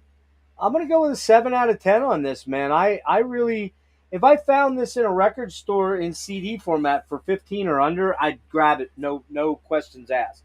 If I saw the vinyl somewhere for like 40 and under, I'd grab it. No questions asked, because right, dude. I know I could flip that thing super fast for a lot more money than that. So I'm just going to sell. I'm never selling my Hawk record, dude.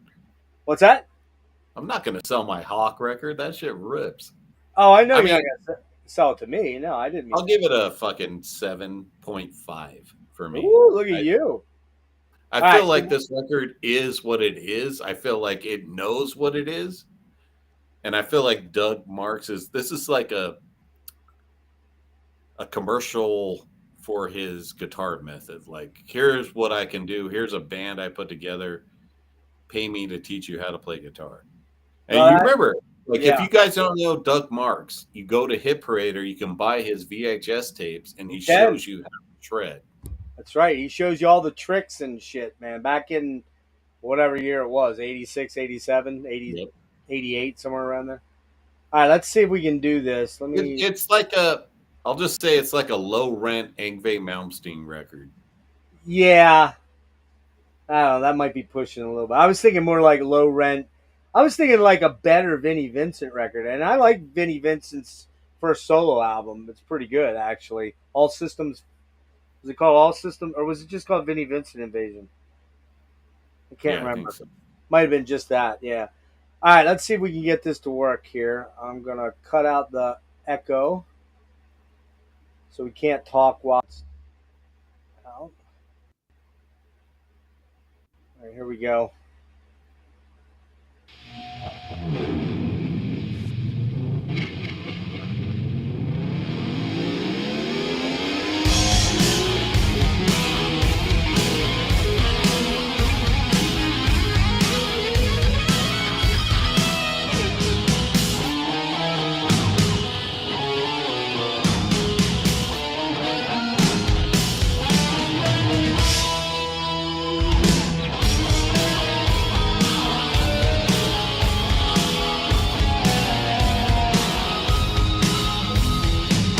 Certain feeling when a fire burns in the west. You know they've taken some of them, they're coming for the rest. I smell the smoke and see the flames and hear the cries at night. Don't know what they're doing, don't understand what's right. Hear the distant thunder, souls fading in the dark. Like broken witches coming, blinded by the mark. You've seen their faces dancing while their bodies float in flames. You're the one they're looking for, I heard them calling names. Witches burning in the night. His voice is great. Screams echo through the dark. Spirits rising from the flames. Souls bursting into sparks. Witches burning in the night.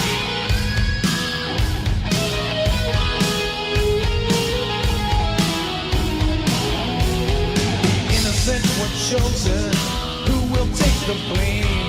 Standing there with fiery knives, lost souls in the rain. They've seen you in the black of night, torches locked away. Songs of fall, arms are still, there's nothing left to say. They've seen where you're hiding, watching in the dark, like broken witches coming, blinded by their mark. You've seen their faces dancing while their bodies burn in flames. Ancient voices whispering, I heard them call your name. Witches burning in the night. Screams echo through the dark. Spirits rising from the flames. Souls bursting into sparks. Witches burning in the night.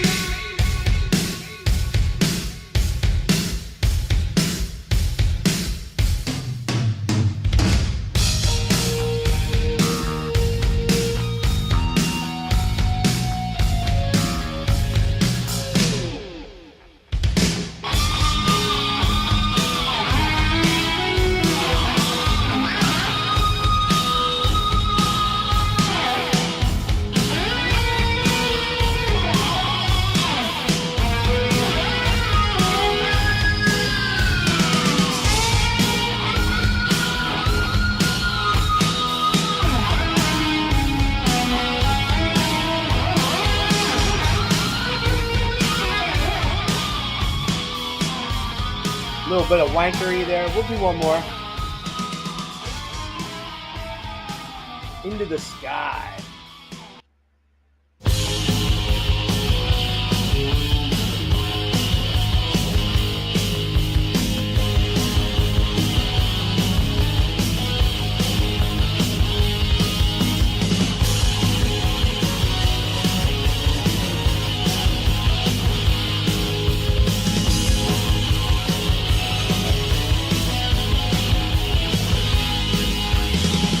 Looking for something here, just hoping to find a few more answers here before I run out of time. I'm looking all around, see others searching for it too. Is there something we all know, or something that we knew? Still, when I look up so far into the sky, I see the future waiting in the sunrise. You can see Dio singing this song. Heavier. Sometimes the clouds got shadows deep inside my brain. Still I find the daylight through this pain. Wasted days and wasted nights, I still can't get this right. Got to keep on searching for the answers. Somewhere, anywhere, this search is driving me insane. Have I been here? This sure looks familiar.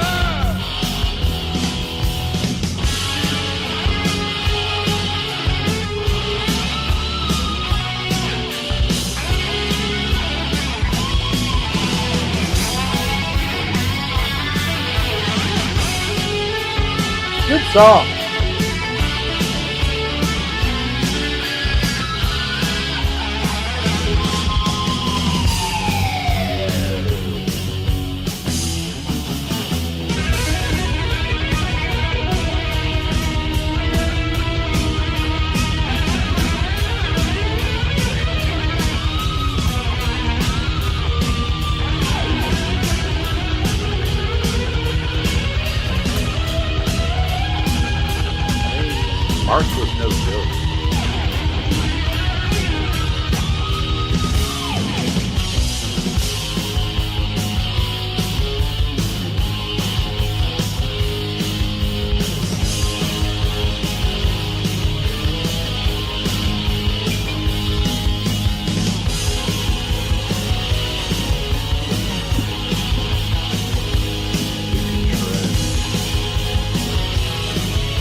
little cheesy synth. Looking for something here, just hoping to find a few more answers here before I run out of time. I'm looking all around, see others searching for it too. Is there something we all know or something that we knew? Still, when I look up so far into the sky, That's good. I see the future waiting in the sunrise. Sometimes the clouds cast shadows deep inside my brain. Still I find the daylight through this pain.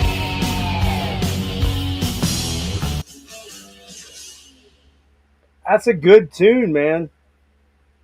That is a good fucking tune. Hang on. This is a I have to switch back and forth here. Yeah, man. He even has a little bit of a Joe Lynn Turner vibe with a little bit more like a Jeff Soto edge to him, and then a slight. Yeah, dude. I think that's a perfect fucking example, man. They both those Joe Lynn and Soto combined is Like Soto for the rougher edge, and then the more melodic side of Joe Lynn Turner. Like you could hear, like that's kind of like a rainbow track, only a little bit more metalized. You know what I mean? Yep. So, yeah, you know what? I'm actually gonna jump. I'm gonna actually go with. I'm gonna go with 7.5 on that too, like you, man. Yeah, I think that's. I think that's a. It's an album that if you see it out there in the wild, you're foolish if you don't grab it, unless it's crazy expensive. Like I went hunting CD copies, and they're all like $40-$50. I'm not sure I want it that bad, but I'm gonna keep hunting. And if I just happen across it, and luck out, which I tend to do usually once I keep it on the, on the tip of my brain looking for it, I generally usually run across it. And it's well worth owning because those are the two of the better tracks. But quite frankly, other than the last song and maybe one other one in there that's kind of a ballad that's kind of weak, it's a pretty fucking good album, man, overall. I mean, I feel like it's a record you can throw on and just kick back and have a couple beers to. Like it's I think the drums are the big problem. The production, yeah, right, because they're so simple. They're so simple, and they just have that. The snare has that rattly sound. It's like twap, twap. That's the only thing that really, if they honestly, that album right there would be a classic example of a perfect album to remaster, if not remix. If you could remix that album, dude, that would be a fucking beast of an album, I think, really. You know what I mean? So, yeah, good stuff there. How about we do the other single one? We'll do Vane next, and then we'll do Leatherwolf and do Shock Paris last. Dude, we're doing Vane right now? Yeah, you want? Yeah, let's do it. Let's do it. You can't find your copy, though, you said, right? Oh, it's in I had the Vane out, and when I moved, I just was throwing tapes in boxes because I just was like, oh, shit. That's cool. That's cool. We'll, all right, so Vane, let's see if I can pull it up here. I'm going to actually, you can see it above me. That's the cover. It's got Davey Vane on the front. This is a band that has actually put out quite a few albums. Now, we're going to talk about the first three. Oh, they have three. I was thinking we only had one. That's right, they have three. We'll do this. We'll hit this anyways. We're only going to play a track off the first album. But I'm gonna zip through my take on their stuff quick. And Vane is a San Francisco band. And what's interesting about Vane is that Davey Vane has been kind of in the San Francisco music scene forever, since the 80's, right? And I'm looking here. Hold on. Give me a minute. They aren't in. I was kind of surprised they're not in Metallum. I guess they're not heavy enough for that. I thought I had it, and then I was like, "Oh shit, it's not there." All right, so Vane was formed in 1986. They have, I believe, 6 or 7 albums out. Let me double check here. 2, 4, 6, 8 albums actually. And believe it or not, believe it or not, they just put an album out in 2024 called "Disintegrate Together." They have one out in 27. They have here's the deal. They did we only did up through we did the first album, No Respect. There's an album called All Those Strangers, which I could not find, which was 91. And then or no wait. Hold on. Now I'm confusing myself. Give me a minute here. I heard All Those Strangers. You did? Yep. Hold on. You know what? I fucked up. I missed that album. I went to move on it in 93. I missed the second album. I don't know how I missed that. So you can speak to it briefly. But I'm gonna preface this by saying this. Davey has a very unique sounding voice. Nobody sounds like that guy. It's very unique. And I think on the first album, I really enjoyed it because it was so different from all the other hair bands of the late 80s. Now, keep in mind that he doesn't come out until 1989, so they're at the tail end of the hair sort of thing with the the Rats and the Dawkins and the not that those bands weren't putting albums out, but they had many of their big albums were already out and long past several years. You had Tooth and Nail. Well, you had the original Dawkins album in '84, I believe, or '83 maybe. Was it 83? What? Breaking the Chains? Breaking the Chains? 82 or 8. It might be 82, actually. Oh, man. I think it's. Hold on. So you had Motley, who had their first album out in '81, I believe. Dawkins, let me see. 83. Dawkins. Breaking the Chains, '83. That's what I thought. I thought I was a junior in high school. But their biggest, album was the next two. 85's Lock and Key and freaking Tooth and Nail from '84 was the huge one, yeah. And then Motley does in '83 they do Shout at the Devil. '82 they do Too Fast for Love. Or maybe that was '81 or the end of '81 into '82. You got Rat with '83 was Out of the Cellar. The EP was in '82. So Davey's coming along, and this band Vane is coming along 6 or 7 years after the big heyday of hair metal. Hell, even Bang Tango's Psycho Circus was '87, I believe. So the hair thing was kind of drying up. Now, do I really think that the first Vane album sounds hair metalish? Not really. It's more his vocal kind of gives it a little bit of that vibe, but it's not even really hair metal. It just doesn't really have that vibe. It's almost like they're like a metalized Stones band, kind of weirdly. I don't know if you agree with that or not, but I mean, I'll give my take on this record. Okay. Yeah, so let me give my quick hits on the songs here. So No Respect, again, like we said, that came out 7/24/89. Secrets opens up, super catchy rocker with a unique sounding voice in Davey Vane. The chorus is really catchy. Beat the Bullet. Come on, man. That song is just so fucking killer, man. Davey Vane, it's like a sleazy, faster Pussycat track, right? And that's another band who I would kind of put Davey Vane and Tammy Downs' vocals in a similar vein. Yep. I think. I think we're on the same page here. Okay, all right, yeah. I mean, I could hear Tammy doing Beat the Bullet or Secrets, just like I could hear Davey Vane doing Bathroom Wall or House of Pain or something like that. They just have that interchangeability.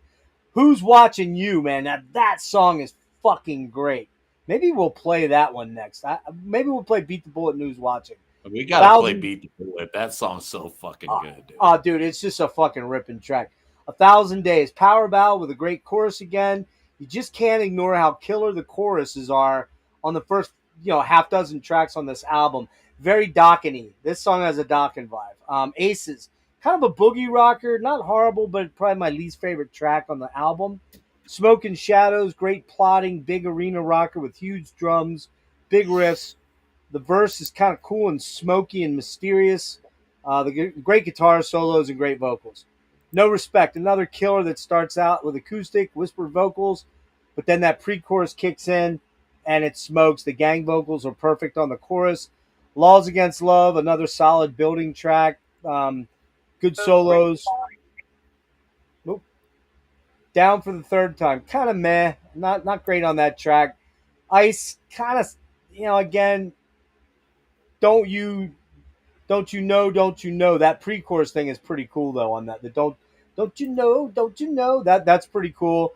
Without You's the big power ballad, kind of cheesy, but not bad overall. Especially the guitar solo is really killer. Davey's voice is always cool. Ready, party rocker, kind of meh. And then I'd give this an 8.5 out of 10. It's one of the sort of the unsung gems, which is the whole point of doing these shows that a lot of people don't really know about.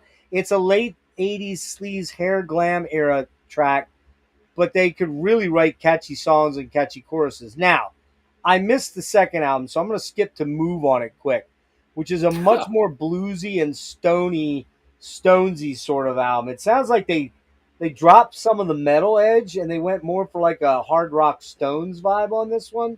That came out in 94, January 1st of 94. Breakdown, less poppy. Good track, if a bit cliched. Whisper reminds me musically of a band like Last Crack. Did we talk about Last Crack? Yeah. We did that, okay. Kind of has that vibe. It has a Last Crack vibe to it. Long time ago, meh, alt rocker. They became more of an alt rock band in the early 90s. They got away from the big choruses and the sense, which what I'm going to talk about. Okay. I'm going to run through these quick. Long time ago, meh, more alt rocker. Ivy's Dream, ballad bluesies. Not a bad track. Kind of a cool track. Hit and Run, real yawn fest. Family, oddly poppy and jazzy, sunshiny sort of track. Planets Turning, possibly the heaviest track on the album. Probably the one I like the most. Get Up, kind of cool, little wispy track. Crumpled Glory, eh. I don't know. Who uses the word crumpled in a song title? Crumpled, what the fuck? Like, I crumple up my covers when I go to bed at night. I don't, what the hell, dude? I don't even get that shit. Resurrection, cool bass-driven track. Sounds a bit like Bang Tango, weirdly. Ticket Out of Here, again, a mediocre track. Third Eye Blind, 90s rock band thing. It's not a bad album, but it's not a really great album either. Davey's voice is kind of the standout. I do think it reminds me of a really less exciting Sponge album. You know Sponge? No. You know Sponge, right? You know Sponge. They did that song Plowed. Oh, they did okay. That. Will I wake up? Save a prayer for me. I love that those first two Sponge albums, but this is not a good Sponge album. All right, and then the last one of the 90s is Holding On. Holding On. I think it's called Holding On, right? Move On. I'm sorry. Fade is what it's called. Fade. This one I like better. The last one I would give like a 5.5 out of 10. This one has some good. It's a little bit more psychedelic, a little bit more like trippy sounding. Shooting Star kind of sounds like a stonesy, sleazy track. Lots of slide guitar. Quick Steps to Love. Solid track. Sounds a lot like a lesser known track from the first album. Cool liquid guitar solo on that. Powder Blue is a super brooding ballad that really is dark. Builds and builds and builds. Lots of atmospheric guitar. And it kind of, I'm conflicted whether I think it's the best song on the album or one of the worst songs. I don't know. Dee Dee sounds like a fucking Cure song, man. It's so weird. It just sounds so different from everything else. Languish is a pretty groovy psychedelic track that probably goes on a little too long. Hollow and Spun, I really like that one. That's probably the best song on the album for me. Voyeurism's not bad. Laying Low, funky track, not bad, but not great. Can't Get Back, sleazy rocker, but again, solid, not amazing. This is a much better album than what I thought was the second album, but it turns out this is their fourth album. I'd give it a 6.75, believe it or not. I actually quite like this one quite a bit better. Enough to buy it? Probably not. Probably not. Yeah, go ahead. Give me your thoughts on these. Yeah, man. I mean, this record, growing up in the Bay Area, I saw these guys live a few times. Oh, did you really? Yeah. Oh, nice. And I saw them in a club, and they had pyrotechnics. I mean, we What? could have all been burned to death, dude. Like They're like shooting rockets off in a small club. So like Great White, shades of Great yep, White. total Yeah. great white, dude. But man, this first record fucking rules. You know what it sounds like? And you mentioned it. It sounds like a mix between, I don't want to say Poison, but I'll just use Poison as an example, as a glam band mixed with Jane's Addiction and like Yeah. Bang Tango or something. Like Yeah, they have Bang this Tango's alternative sound that doesn't like, it doesn't mix. Like if you mix, and maybe even a little Guns N' Roses, LA Guns in there too. definitely LA Guns. Definitely LA Yep. Guns. Yep, right there, dude. Like that, they have this perfect mix of those bands, and they don't sound commercial. I can never see this record being a commercial record. But I agree. They don't sound just- commercial, but all those choruses are fucking totally yeah, real. man. Beat the Bullet, the Oh, fucking sing along. oh yeah. Beat the Bullet. Oh man, Bow so down. good. Yep. Yeah, man. And I also wrote Faster Pussycat on here. Yeah, man. It just Definite drips. Faster It Pussycat. drips of that early 90s, like late 80s sound that people were trying to grasp onto. Who's watching who alternative, like glam, 1,000 Degrees kind of has an early Rat sound to it. Man, No Respect. That's a metal banger, dude. Oh, that's This a heavy track. Yep. That sounds so good. I mean, this record's I think you mentioned it. You just put this on and fucking cruise. Like, it's such a great record.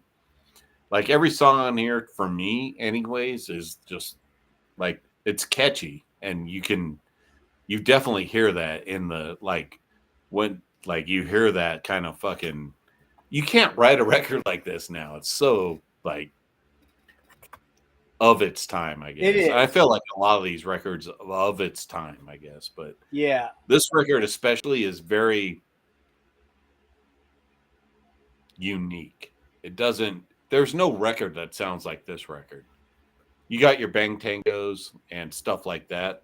Yeah. But this record, and LA Guns, but this record fits in there perfectly.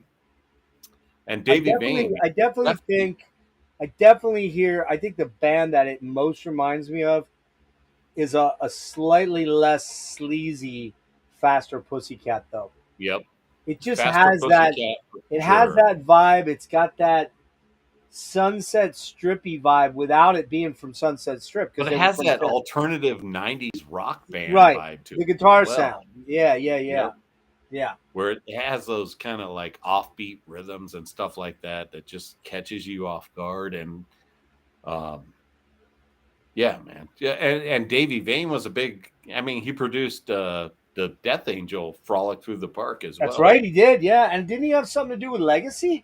Did he do that Legacy demo? Yeah, he was always mixed in with thrash. Yeah, which is weird.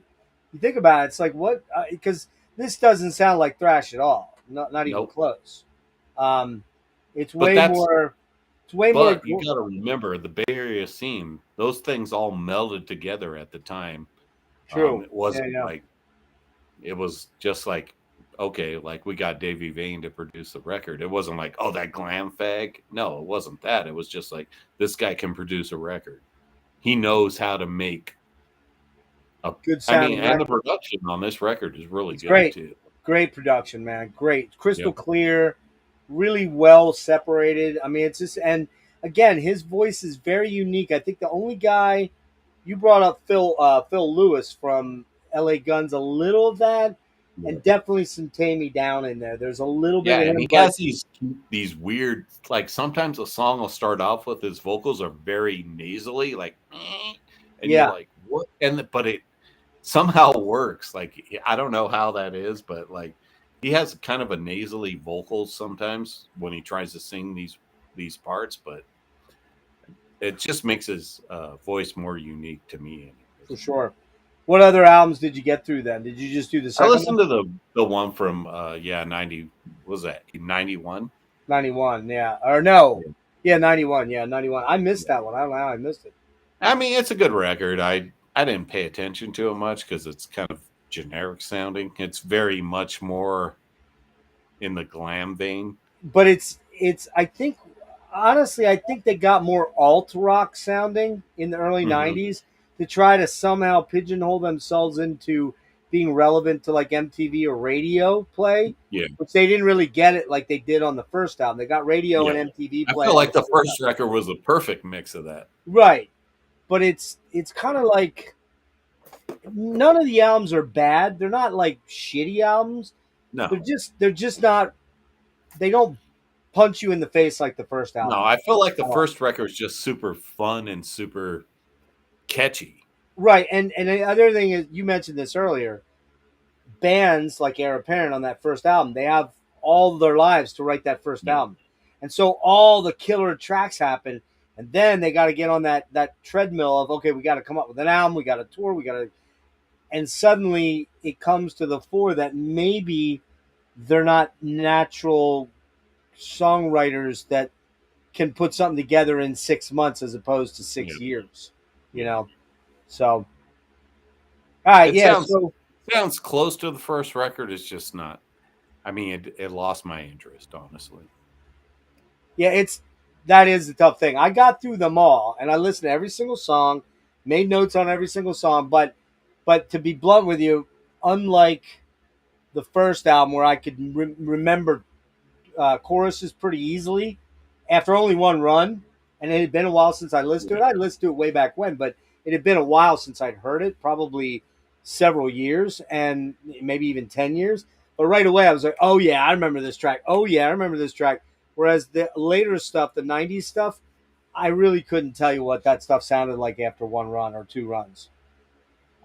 Yeah. All right, let's see if I can. And I feel like, and I just wanted to mention it because of Hawk too, but Sure. like these are like songs you can put on a compilation that you make or a mixtape, and like I'm gonna put beat the bullet on this. Great idea, dude. Yeah. All right, we're gonna do we'll do two tracks. We'll do Beat the Bullet first, and then we'll do Who's Watching You. This is good shit. Check this out.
knees, praying to the Lord that I beat the bullet.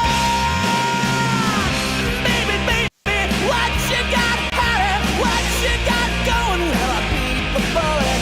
No, you get more than a man could want.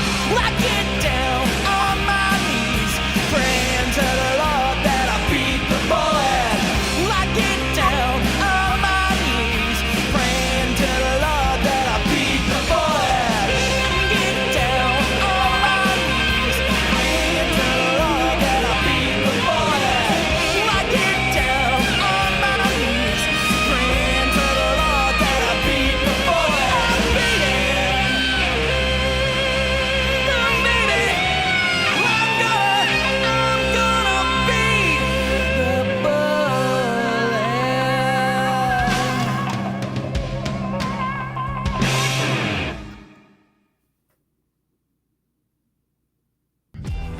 Hosier presents the Unreal Unearthed Tour 2025. Why can I hear that but not the fucking song? That's weird.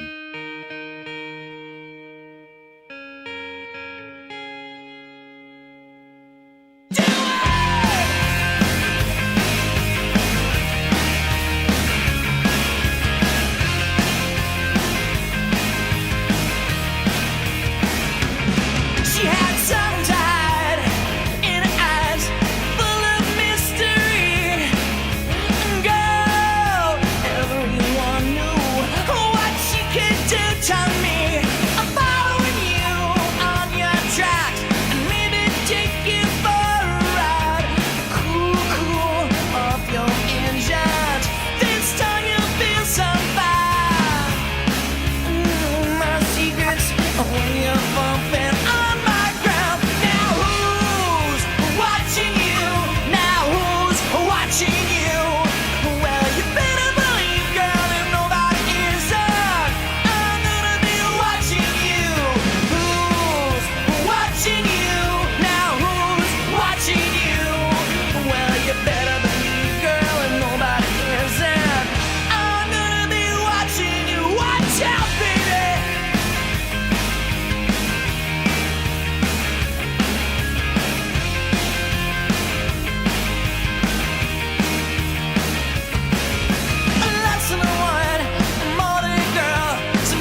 those are some great hooky fucking tracks, right?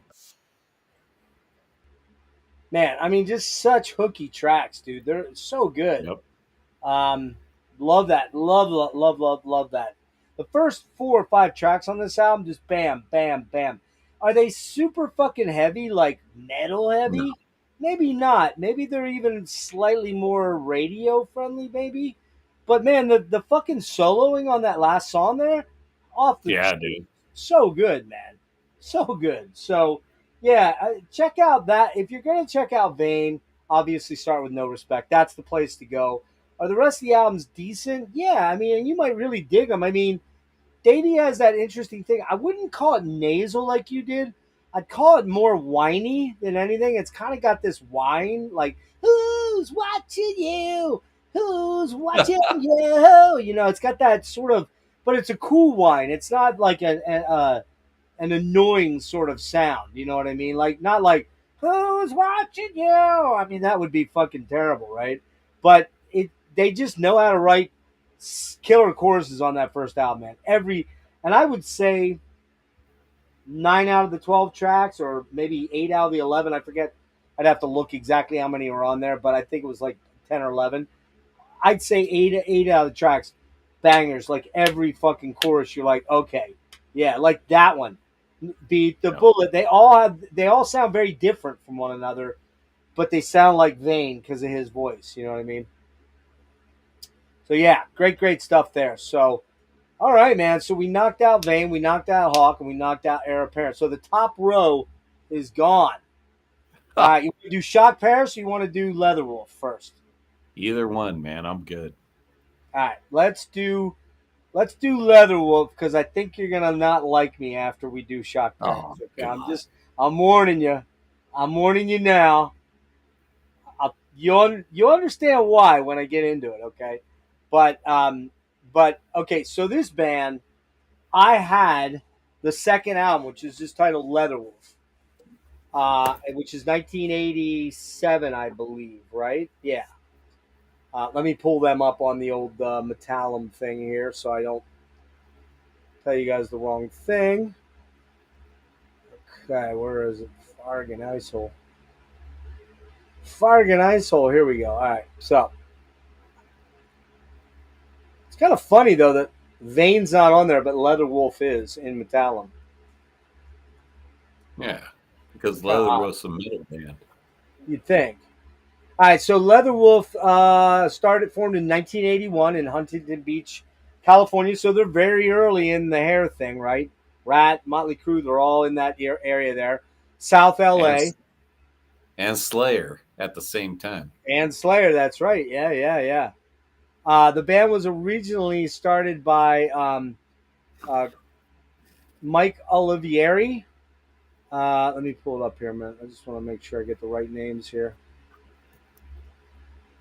Yeah, so we got initially it was 81. It was Perry Boyer was on drums. He was the original first drummer. He was only there for the first year. Then you got Jeff Gayer, and he's cool because he spells his name Geoff like I do.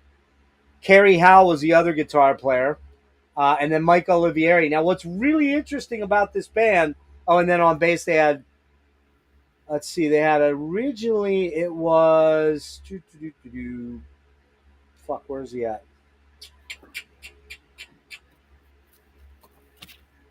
I'm not even sure what the original bass player was. The main guy that's been there a long time is Paul Carman, though.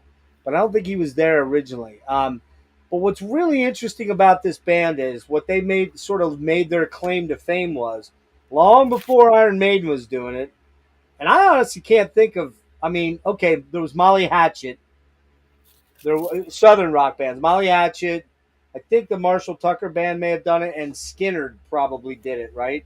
Yeah, Skinner had 3 guitar players. But they weren't playing metal. And this band kind of, honestly, was a trendsetter with having 3 lead guitar players. And here's the thing. I had the second album, which is just titled Leatherwolf, which I actually gave to Marty. I gave the fucking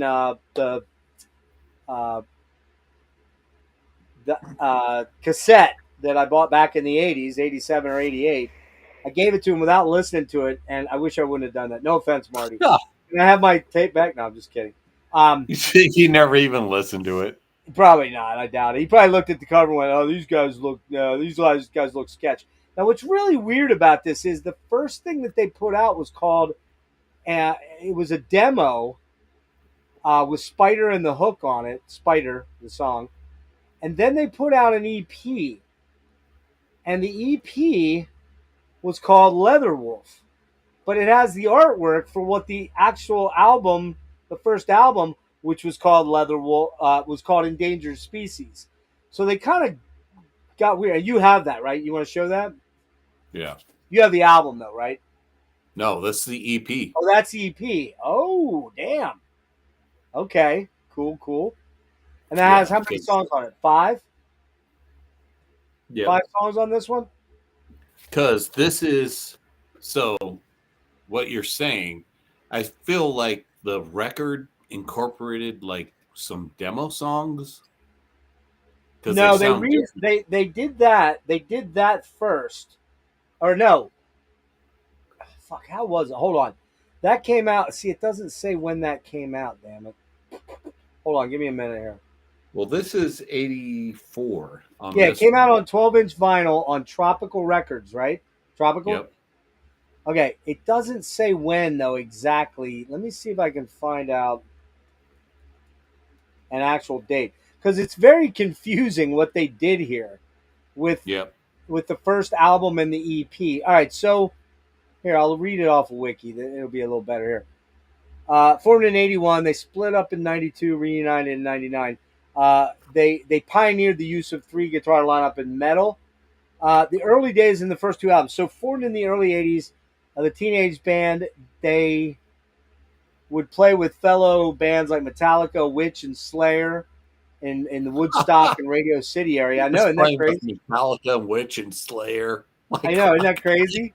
Like, I'm a guy, and I played in Leatherwolf, and I played with Metallica. Yeah, I opened for Metallica. I opened for Slayer, yeah. So what they did was fucking rips, dude. Enigma Records. Leatherwolf caught the attention of Enigma Records, affiliated indie label Tropical Records, who financed the 5-song EP, which is what you have. Yep. But it's called Leatherwolf, and that was produced by Randy Burns. Then a Germany Steamhammer label released the EP, but they upgraded it to a full-fledged album in 85. So it added tracks. While Heavy Metal America, who had the rights for Great Britain, issued it as... Okay, so here's the deal. The EP's called Leatherwolf. The first album's called Leatherwolf, but in other countries in Europe, they called it Endangered Species, which is the second song on the album. And then after that, what's really confusing is the second album is called Leatherwolf. It's like, what the fuck were you guys doing? Like, what were you not paying attention to here? Anyways, the original bass player was Matt Hurich. That's not to mention the band is called Leatherwolf. Not to mention the band's called Leatherwolf. Yeah.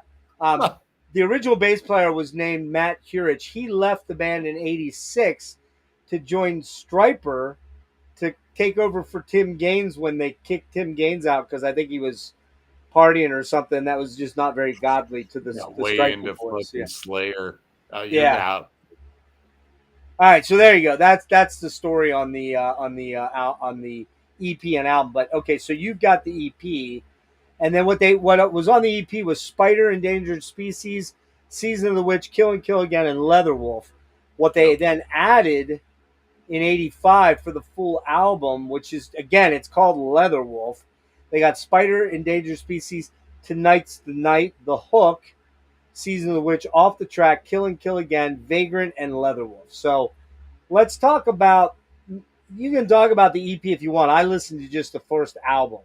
I mean, it's the same thing. It's pretty much the same thing. I do think the EP versions are ever so slightly different, though, from what I've read.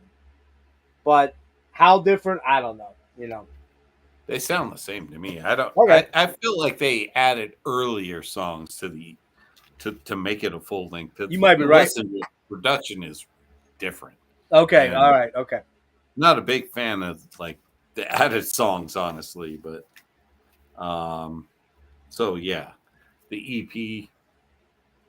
This is a promo, man, No way. which I showed Jeff yesterday. Now, did you get that because way it back in comes the with- day, or is that a more recent? Yeah, dude, because it comes with this. We've got a written phone number. Oh, for it's the upside down. producer. Is it upside down? No. No. Never mind. Oh, it looked like it was upside down. It's got a written phone number on there? Yep. Is that Michael Oliveri's phone number? I think it is. No, it's Jay. That's the producer. Oh, it's a producer. Okay, wow. Like, All right, where did you get that? Do you remember? Do you remember where you got that? I have no idea, dude. And then inside there's this like written thing, and then a newspaper article. Wow. Let's say like printed in here. If I can open this up.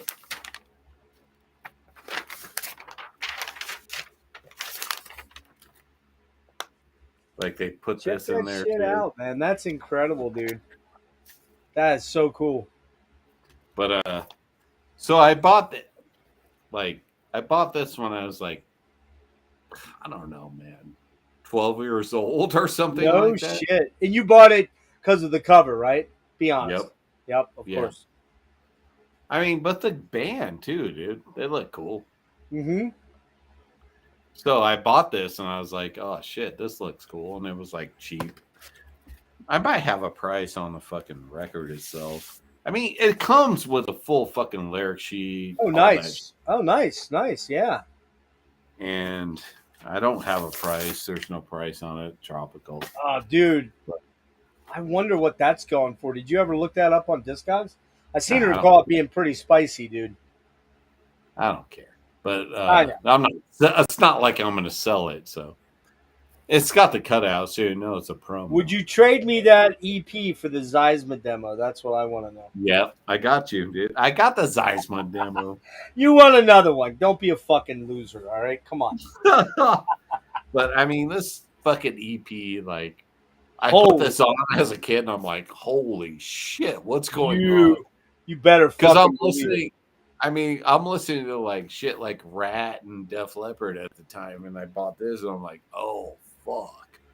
I mean, Spider, fucking Ripper, dude. Double bass on this shit. Bro, it's like a Straight- fucking thrash. It's like a thrash. If thrash meets a little bit of hair, Yep. dude. I knew the first self-titled album. I did not know this album. Huge fucking mistake. Huge mistake. This album fucking shreds balls. It does, dude. Spider, fucking Ripper, dude. Oh, Um, so good, so The good. hook, straight fucking banger. Kind of has this fucking Megadeth vibe for me. Yeah, God, dude, lot of fucking changes in this song. Season of the Witch, fuck, dude, just banger. Kill Again. One of my all-time favorite songs of all we're gonna time. listen to that. We're definitely gonna listen to that one. Kill Again, such a great song, man. Leatherwolf, fucking new wave of British heavy metal. I mean, come on, man, this shit rules. No, here's Like, the thing, this- dude. Here's the thing. The 3-guitar attack on here is fucking vicious, man. They are. It's vicious. They are Vicious as shredding. fuck. These guys are shredding the fuck out of the guitars in 1984. Okay, that's 84. 84, dude. And they are What was interweaving. coming out in 84? Well, Like Dio Last in Line?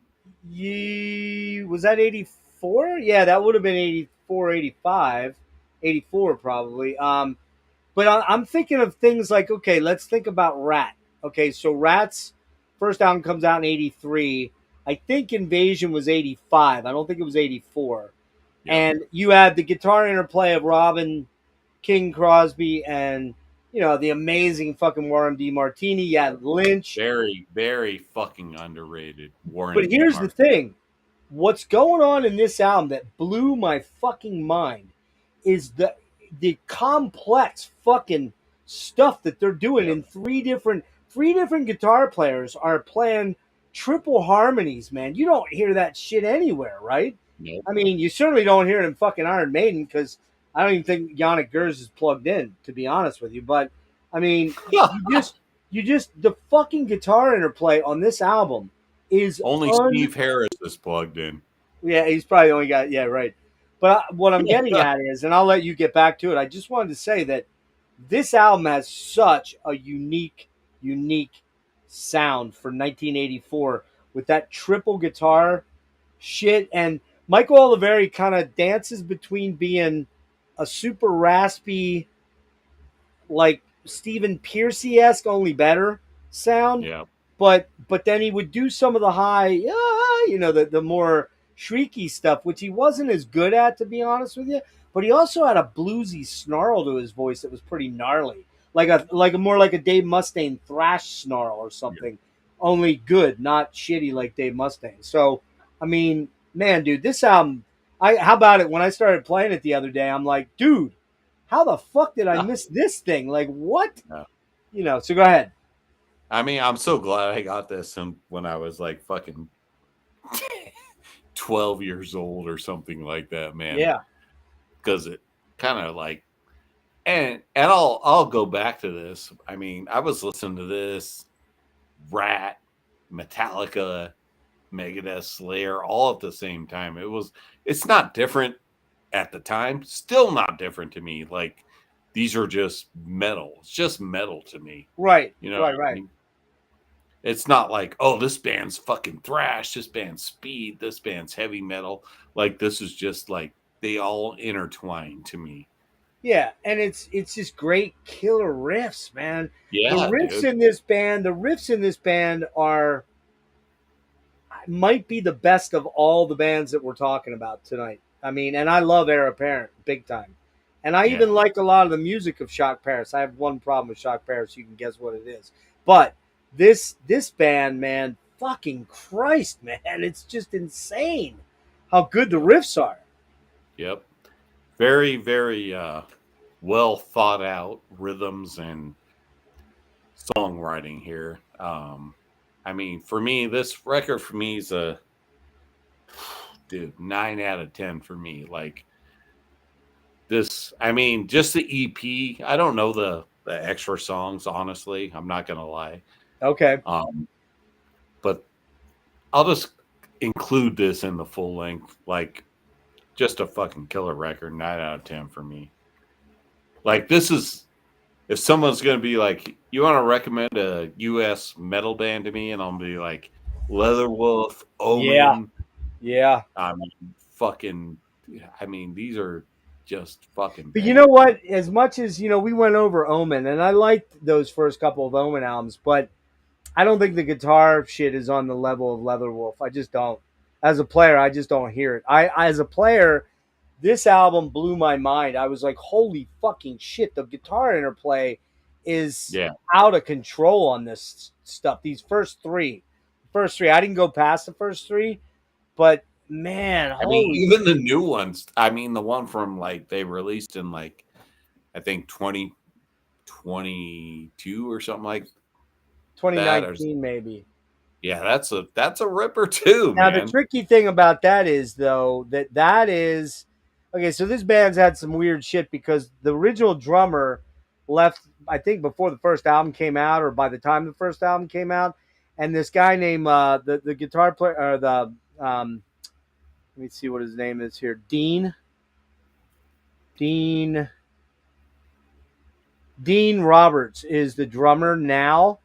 And unfortunately, Jeff Geyer, Kerry Howe, and Michael Oliveri fucking left. I think only Dean and maybe the bass player are still original, and they got two hot shot guitar players. I watched some of the 15 and 19 Keep It True stuff, and they sounded fan-fucking-tastic.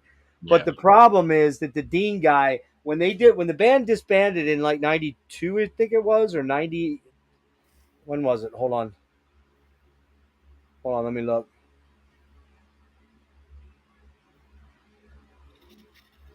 Yeah, they became Hail Mary, which was the Oliveri and the guitar guys, okay?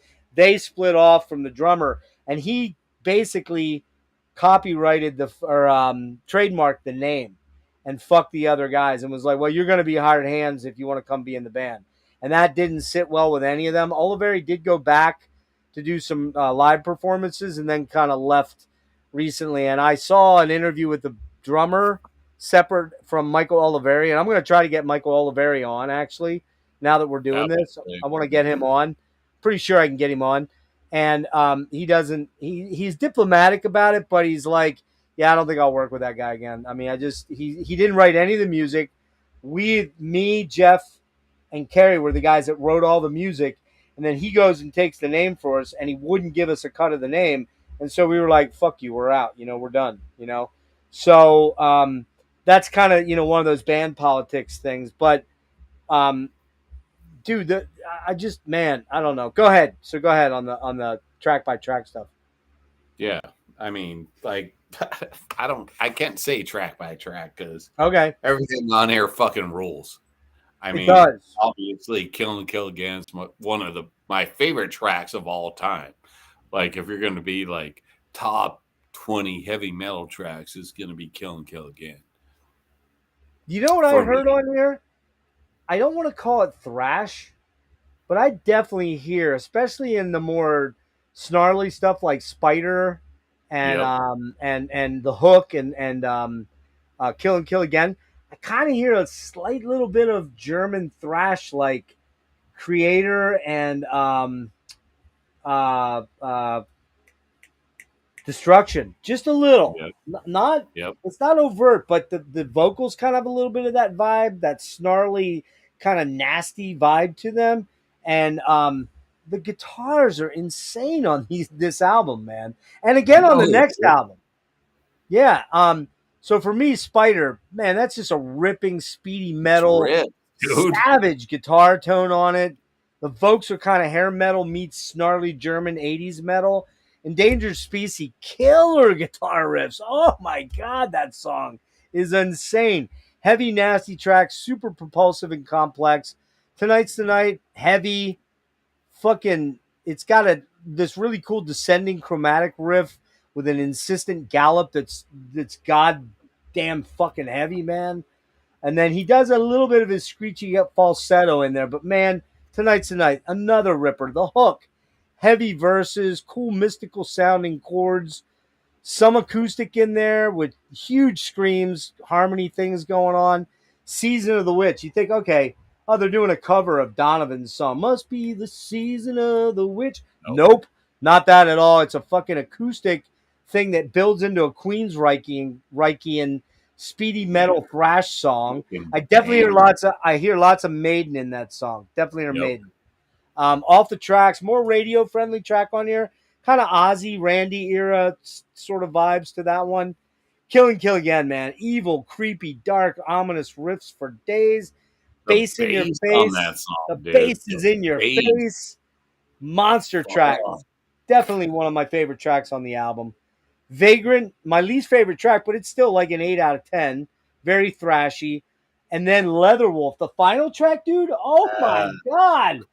Just the fucking riffs, just boom, boom, boom.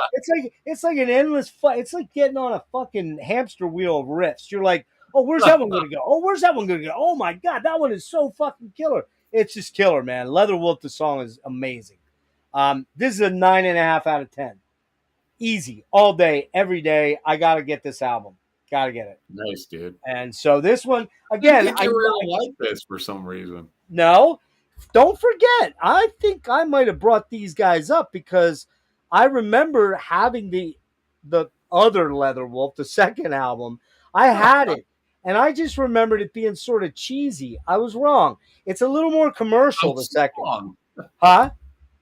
You're like, I was wrong. I was totally wrong, man. Totally fucking wrong. And here's the thing. I didn't know this was their first album, the Endangered Species or whatever, the first Leatherwolf. I thought the one that I had from 87 was the first album, and I liked it, but it's definitely more commercial. There's a little bit more of the big choruses, right? This album is a fucking savage metal beast, dude. Just a beast, man. Yep. Oh, Nate, you're going to love this, man. You're going to love it, dude. Trust me, you're going to love it. Oh, man, dude. All right, so the Leatherwolf, the second album, you didn't listen to this one then or what? Oh yeah, of course. Oh, okay. Dude. All right. Oh, well, do you want to talk about that one, or do you want me to go? Yeah, man. The second one. I Okay. mean, this is Yeah. a great record too, man. Yeah, it is. Yeah, I'm not gonna slag on that. Fuck no, man. Don't worry, where the fuck are my notes? Uh-oh. Uh-oh. Uh-oh. Dennis Sauce's notes. Dennis is noteless, kids. Oh, here it is. All right, cool. All right.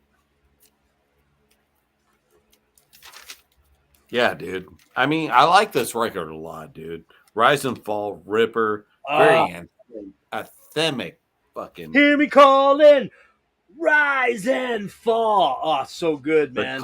This is the thing about this record is very sing-alongy. The choruses are all in the song. Except for calling. Except for they're fucking heavy, dude.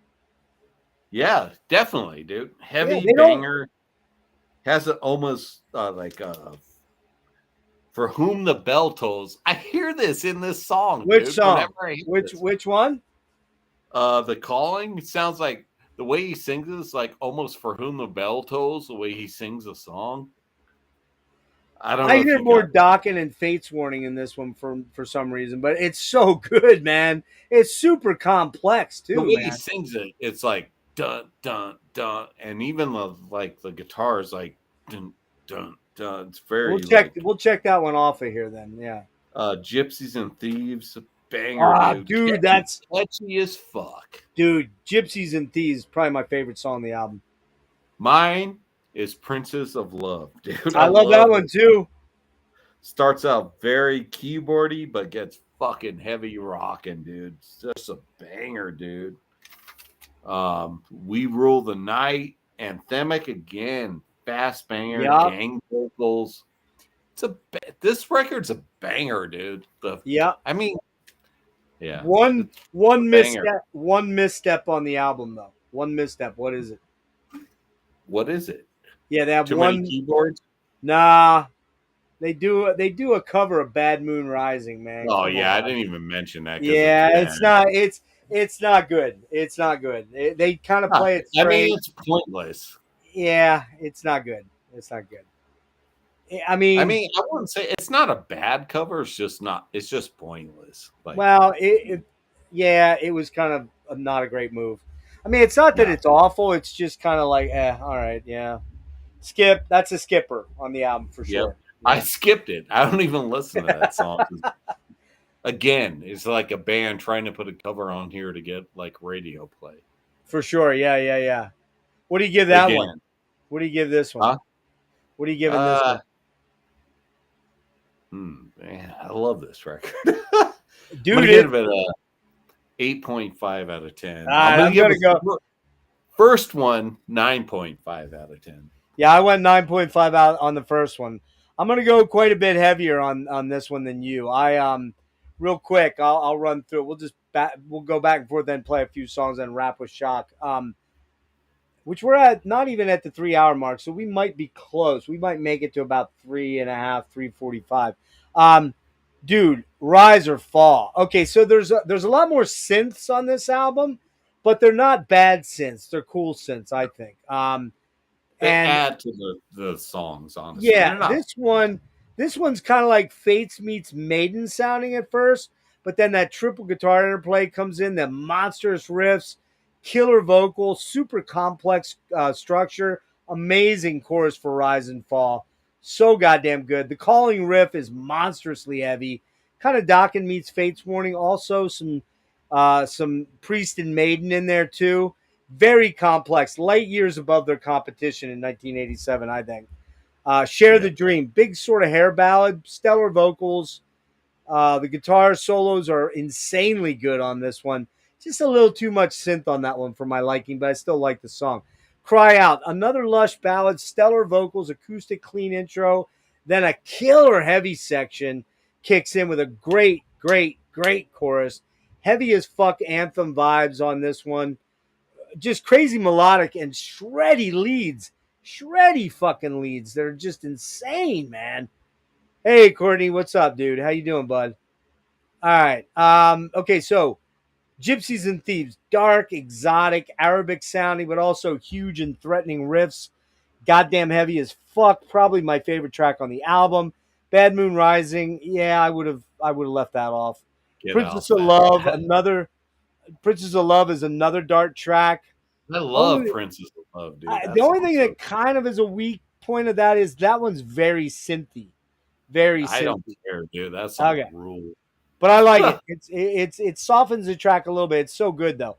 Magical Eyes, chugging, riffy, gnarly riff beast with an earworm chorus and stellar guitar work, and then Rule the Night, man. Kind of weird initial verse with the odd vocal effects, but then the pre-chorus and the chorus are killer with the stacked vocals. Lots of heavy beastly chugging, some nice screams as the track fades out, and then you get those Thin Lizzy harmonies, but in triplicate, not in duplicate. You're getting triple harmonies. Fucking amazing. What a banger way to end the song or the album. 9.2 out of 5. Mostly, I only take a little bit away mostly due to the keys, which are, they definitely added more keys on this thing. But I still, now, like I said, man, I will be buying this CD. I found a couple copies in the reasonable range. I'm going to grab it. And then we get to the last album, Street Ready, which I need to look up when that came out. I think it came out in 91. And did you check this one out? 89? Was it 89? I think so. Hang on. I'm a little buzzed, so hold on. You're right, it was 89. So this came out April 25th, 1989 on Island. They got signed by Island after Metal Blade. Island picked them up, and they didn't really know what to do with them, but they gave them big budgets. They recorded this album and the last one in Compass Point down in the islands, in the tropics. So they got big budgets. They just didn't really push them very hard. Nope. And I'll tell you what, man, this album drops a little for me, but the good songs on this album are fucking amazing songs. I agree totally, dude. I feel like this has really, really good songs on it and some songs that are hit and miss, but a couple the songs singers that are good are really good. Dude, go for it. Give me your take quick. For me, Wicked Ways, killer opener, dude. Oh my God, dude. Yes, Savage as fuck. Savage. I mean, Street Ready, fucking tough and heavy. Hideaway, kind of heavy but melodic, power metal feel. It's got a real catchy chorus, but heavy as hell. Yeah, dude. Oh man. This is the thing with this record, is like there's so many good songs, but like some songs are like, skippable. But like Take a Chance is kind of predictable. It's kind of Black Knight. Yeah. Fucking I like Black Knight. Black Knight fucking kills, dude. That is the fucking instrumental of all instrumentals, man. It is, dude. Super speedy, kind of thrashy. Yep, that shit goes off.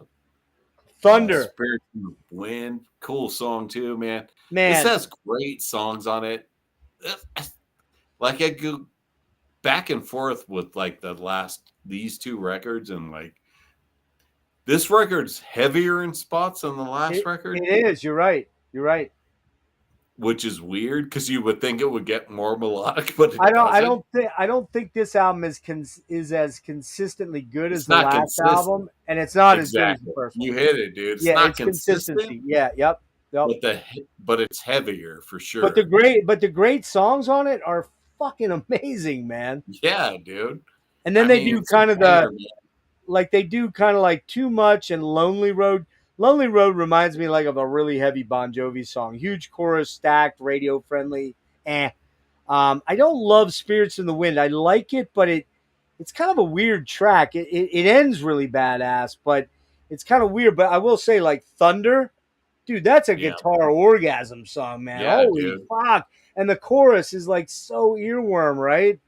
Black Knight is just fucking tits. Oh my God. Hideaway is killer. Street Ready and Wicked Ways. Yeah.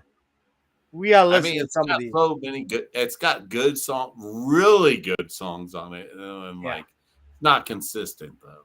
Yeah, I think the only other thing that hurts this album, Street Ready, is the production on the drums is a little 80s, man. It's got that reverby, Yeah. like echoey drum sound that I'm not super fond of. But yeah, I gave a 9.25 the last one.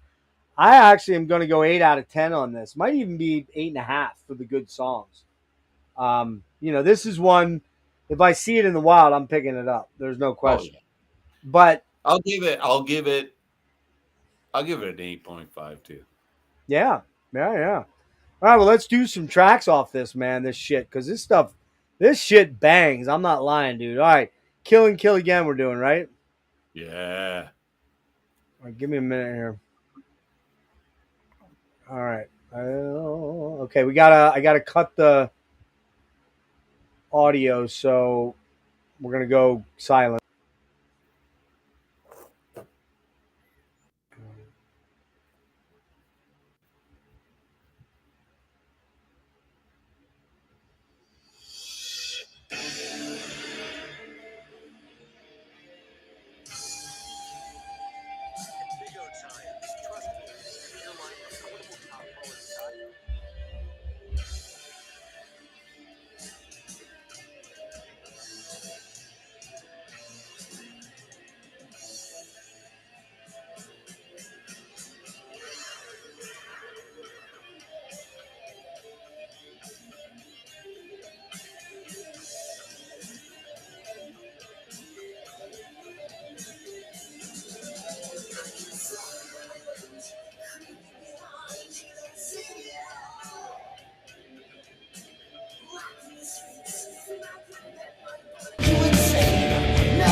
Yeah, start over. Sorry.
straight up US metal.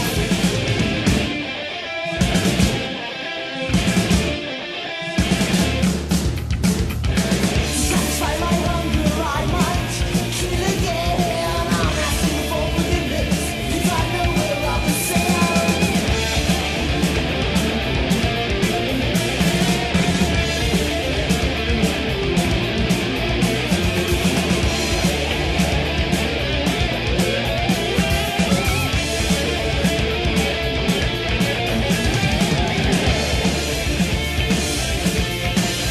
Maiden.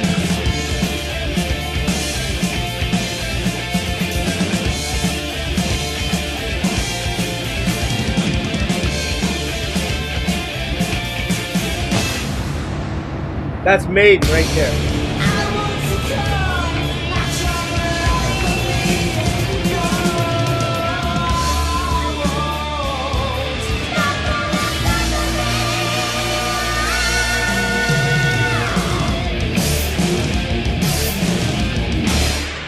Fuck. We're gonna do Leatherwolf.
Very Maiden.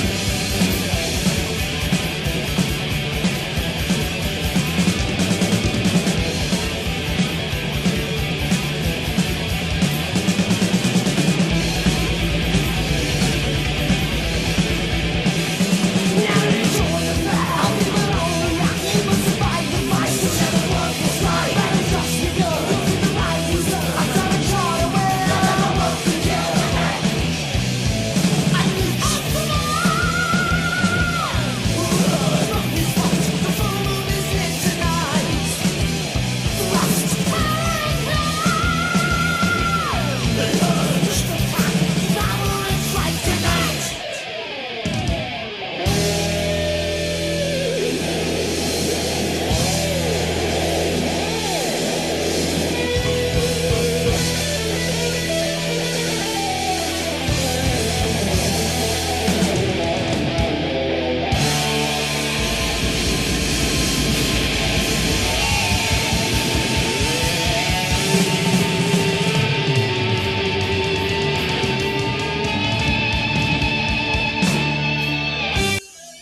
We'll talk about that real briefly. Oops. Shit, I don't know why it's not. Man, I do not like this new interface very much. The fucking thing doesn't do what it's supposed to do at all. I stopped sharing and it kept playing. Anyway, we'll jump over to something from the second and third album real quick. These are longer songs. I think I'll do. Let me look here a minute. We'll do the calling. Hang on, I'm just looking a minute here. This is a really good episode, man. You guys, like, all these records are really, really good. Yeah, we've nailed a lot of good ones here. All right, let's do the calling off the second self-titled album if we want to go there. I mean, you have to go. Dude. I didn't really explain what happened, but they literally did call the EP in the first album Leatherwolf, and then when Yeah. it went out in Europe, they then changed it to Endangered Species. But then when they put their second full-length album out, that came out on a major label, they called it Leatherwolf. Like, what the fuck, dudes? Like that. I mean, don't get me wrong. I love this band. I love these albums. But that was, I don't know. They did say they were dumb fucking kids. So, there you go. All right, let's try. We're going to go off echo cancellation again. And we're going to do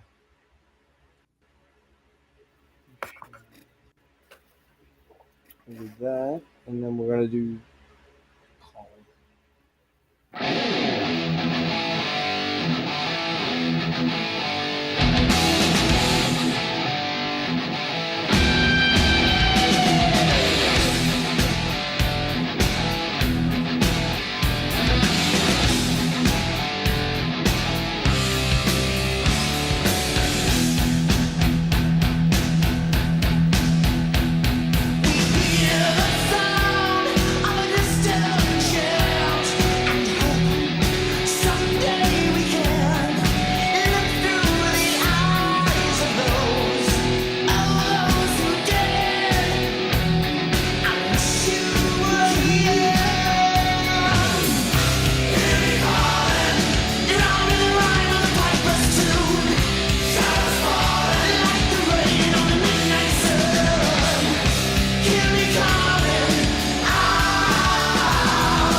I do Princess, dude. I'm going to do it.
Goddamn banger. There's I like Princess my of Love. wins Texasized.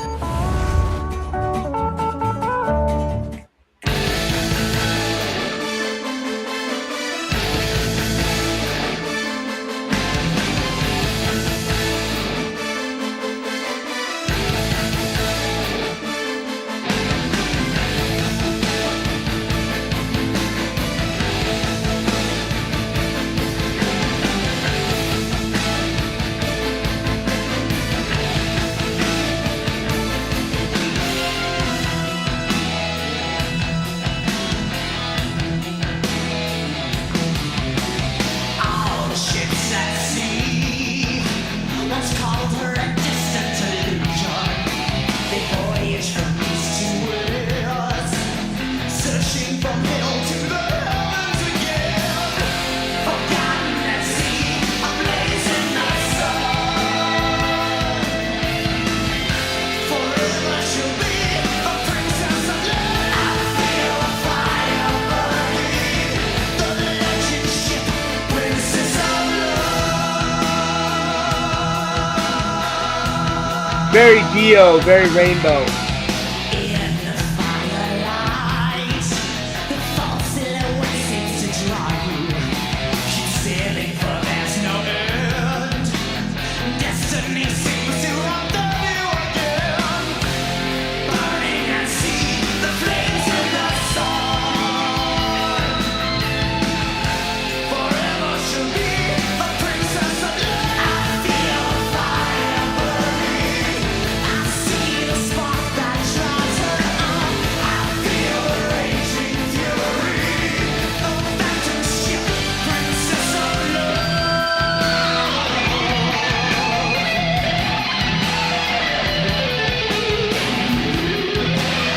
Fucking guitar work.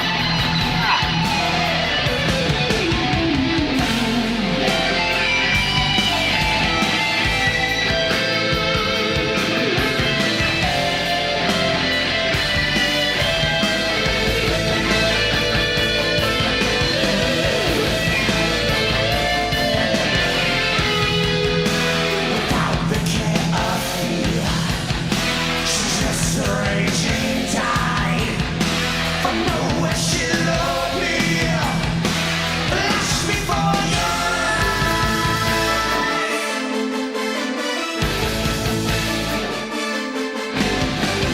I feel a fire burning. I see the spark that drives her on. I feel the raging fury. The phantom ship, princess of love. I feel the fire burning. I see the spark that drives her on. I feel the raging fury. The phantom ship, princess of love. I feel the fire burning. I see the spark that drives her on. I feel the fire burning. All right. Let's do.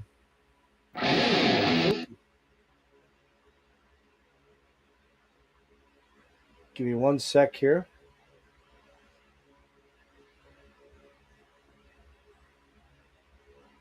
And we're going to do the full Wicked Ways.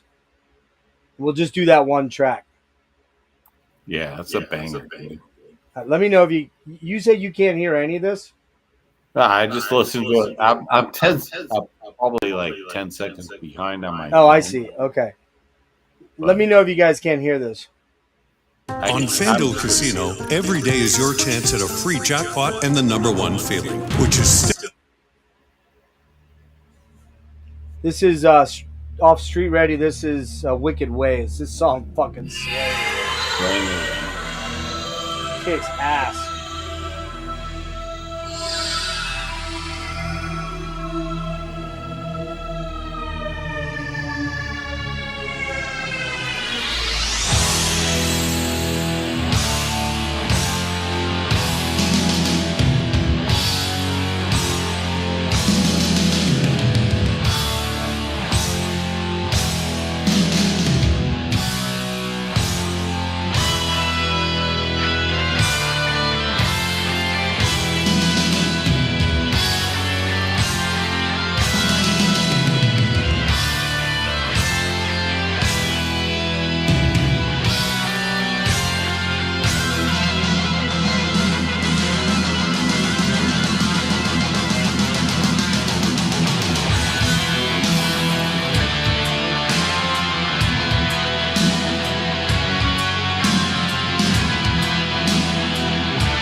Yes.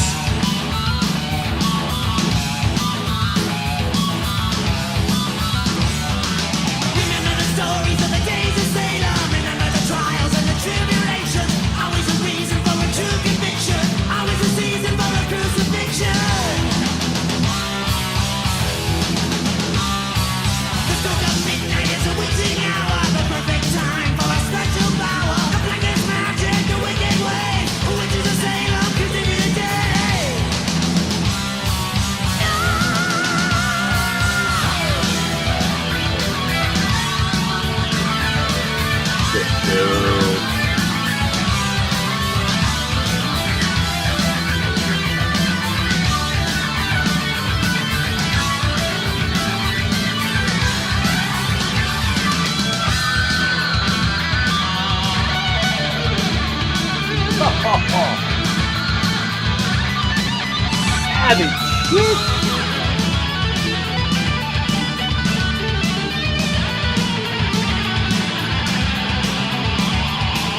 Wicked ways will never change.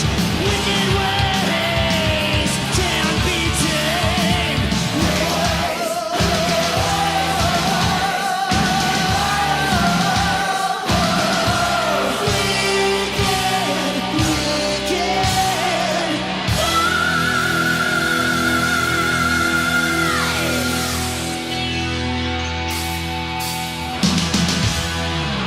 God, what a banger.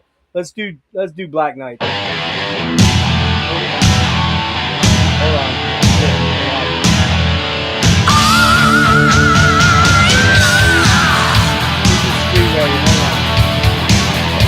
Black Knight. 3 of your That's exes the great one. I'm are gonna do dead. Black A Knight. few of your exes are dead. Black Knight.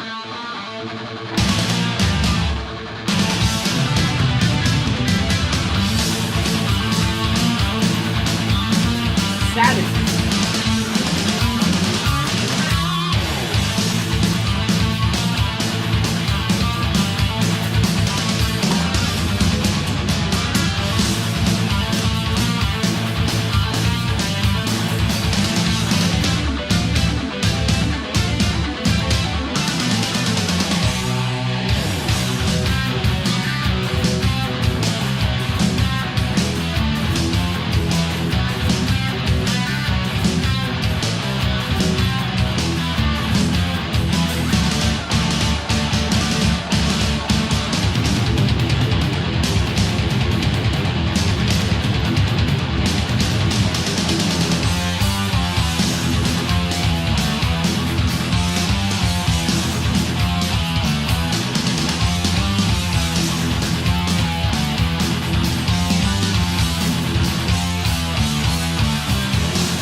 Fuck.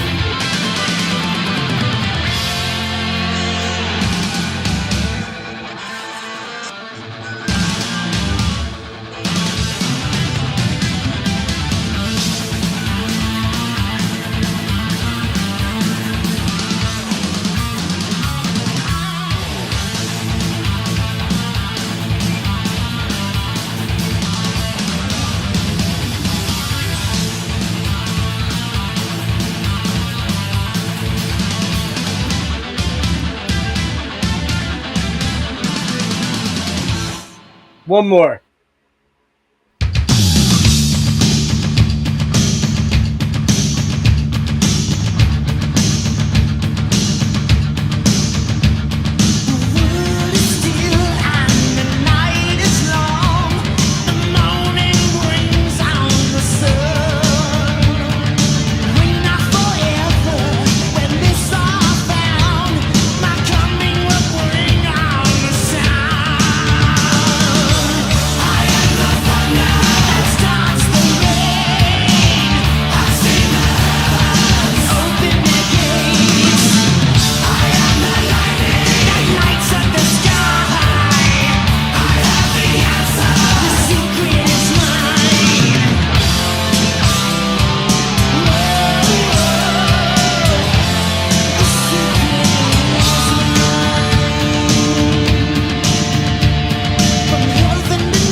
Man, dude, just fucking insane riffery, man.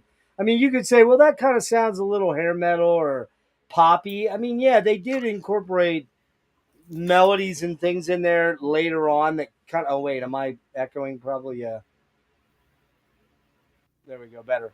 Um, but man, the guitar playing of these three albums is fucking out of sight. Out of sight. It's so goddamn good, dude. Like incredibly good. So yeah, that's one that comes super highly recommended. Neither one of us own that third album, right? You don't have it, right? Mm-mm. That's one we'll have to look for. Street Ready. It's not cheap. You want to find it on eBay? It's $40-$50 for a CD. Sometimes more. It's like, ugh.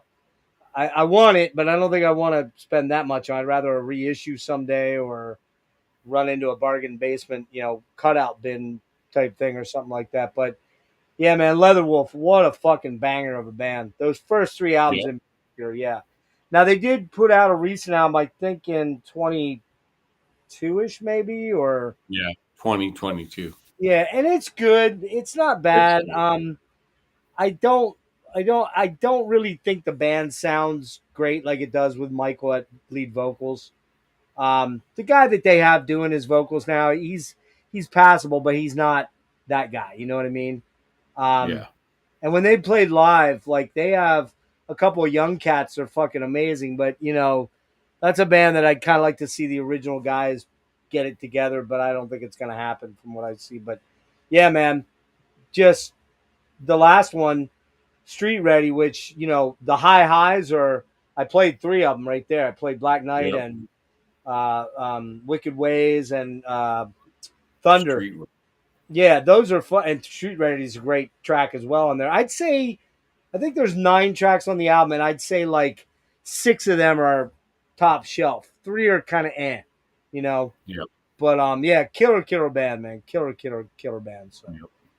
All right, last one. Shock Paris. All right, so let me hang on one moment here. Let me pull up the stuff on it. What are we doing there? God damn it. Okay, hang on a sec. Ay. There we go.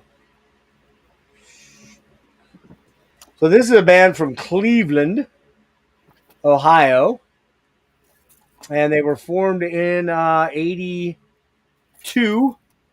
First album out, Go for the Throat, came out in 1984 on, let's see, you got that one? Yeah. Came out on Auburn Records. Is that right? Nope. 84 Auburn.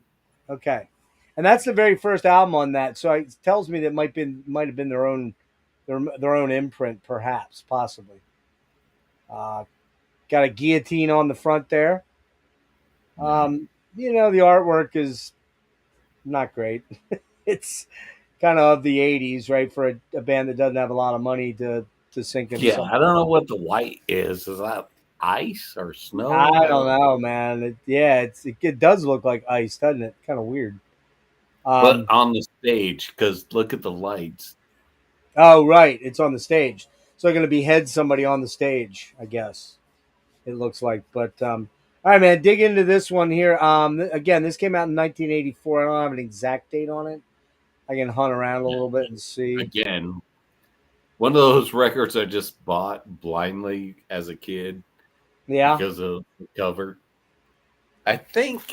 I'm not sure, but I'm pretty sure this is a head. I think it is too. It looks like it's supposed to be, yeah.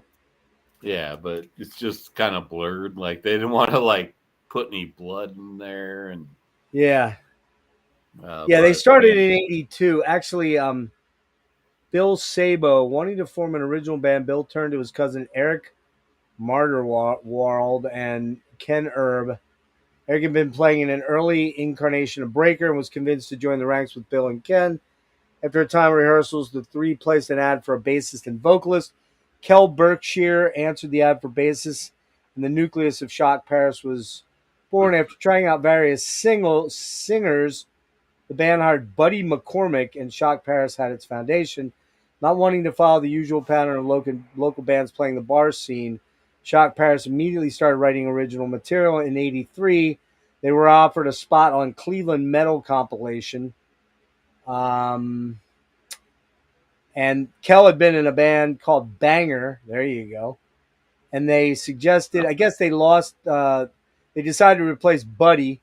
I mean, come on. Why do you ever replace a singer named Buddy? I don't know. Why would you ever do that, right?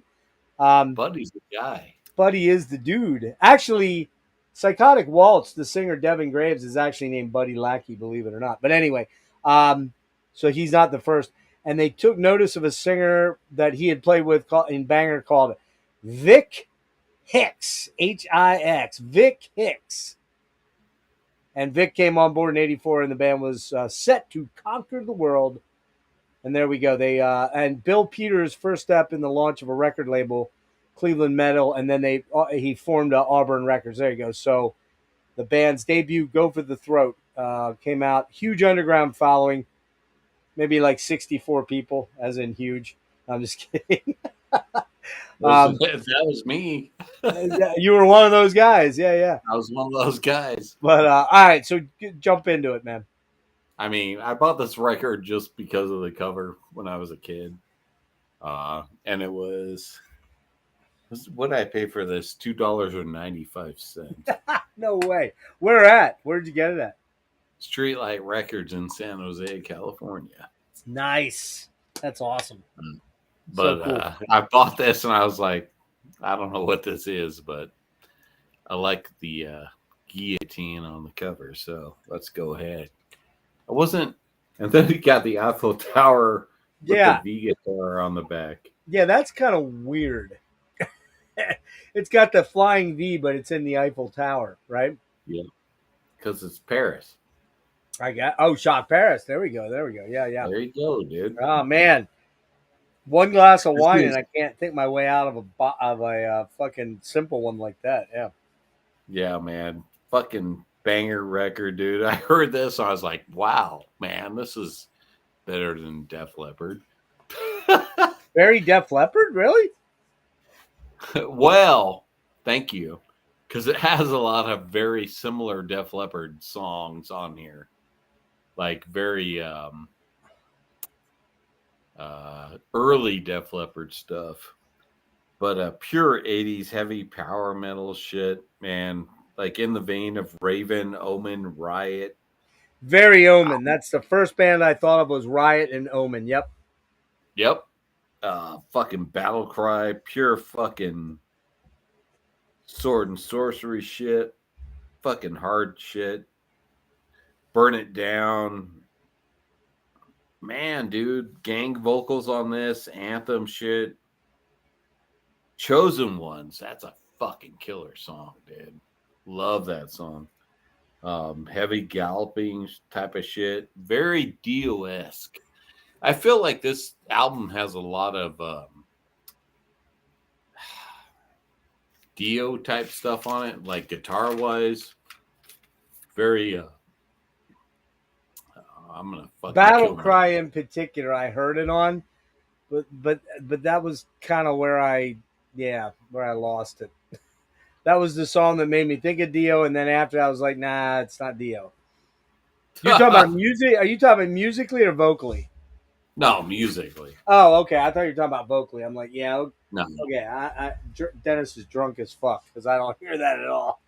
No, not vocally, but musically. Cage Tiger, epic, dude. Go for the Throat. What's up, Ben? Fist pumping banger, dude.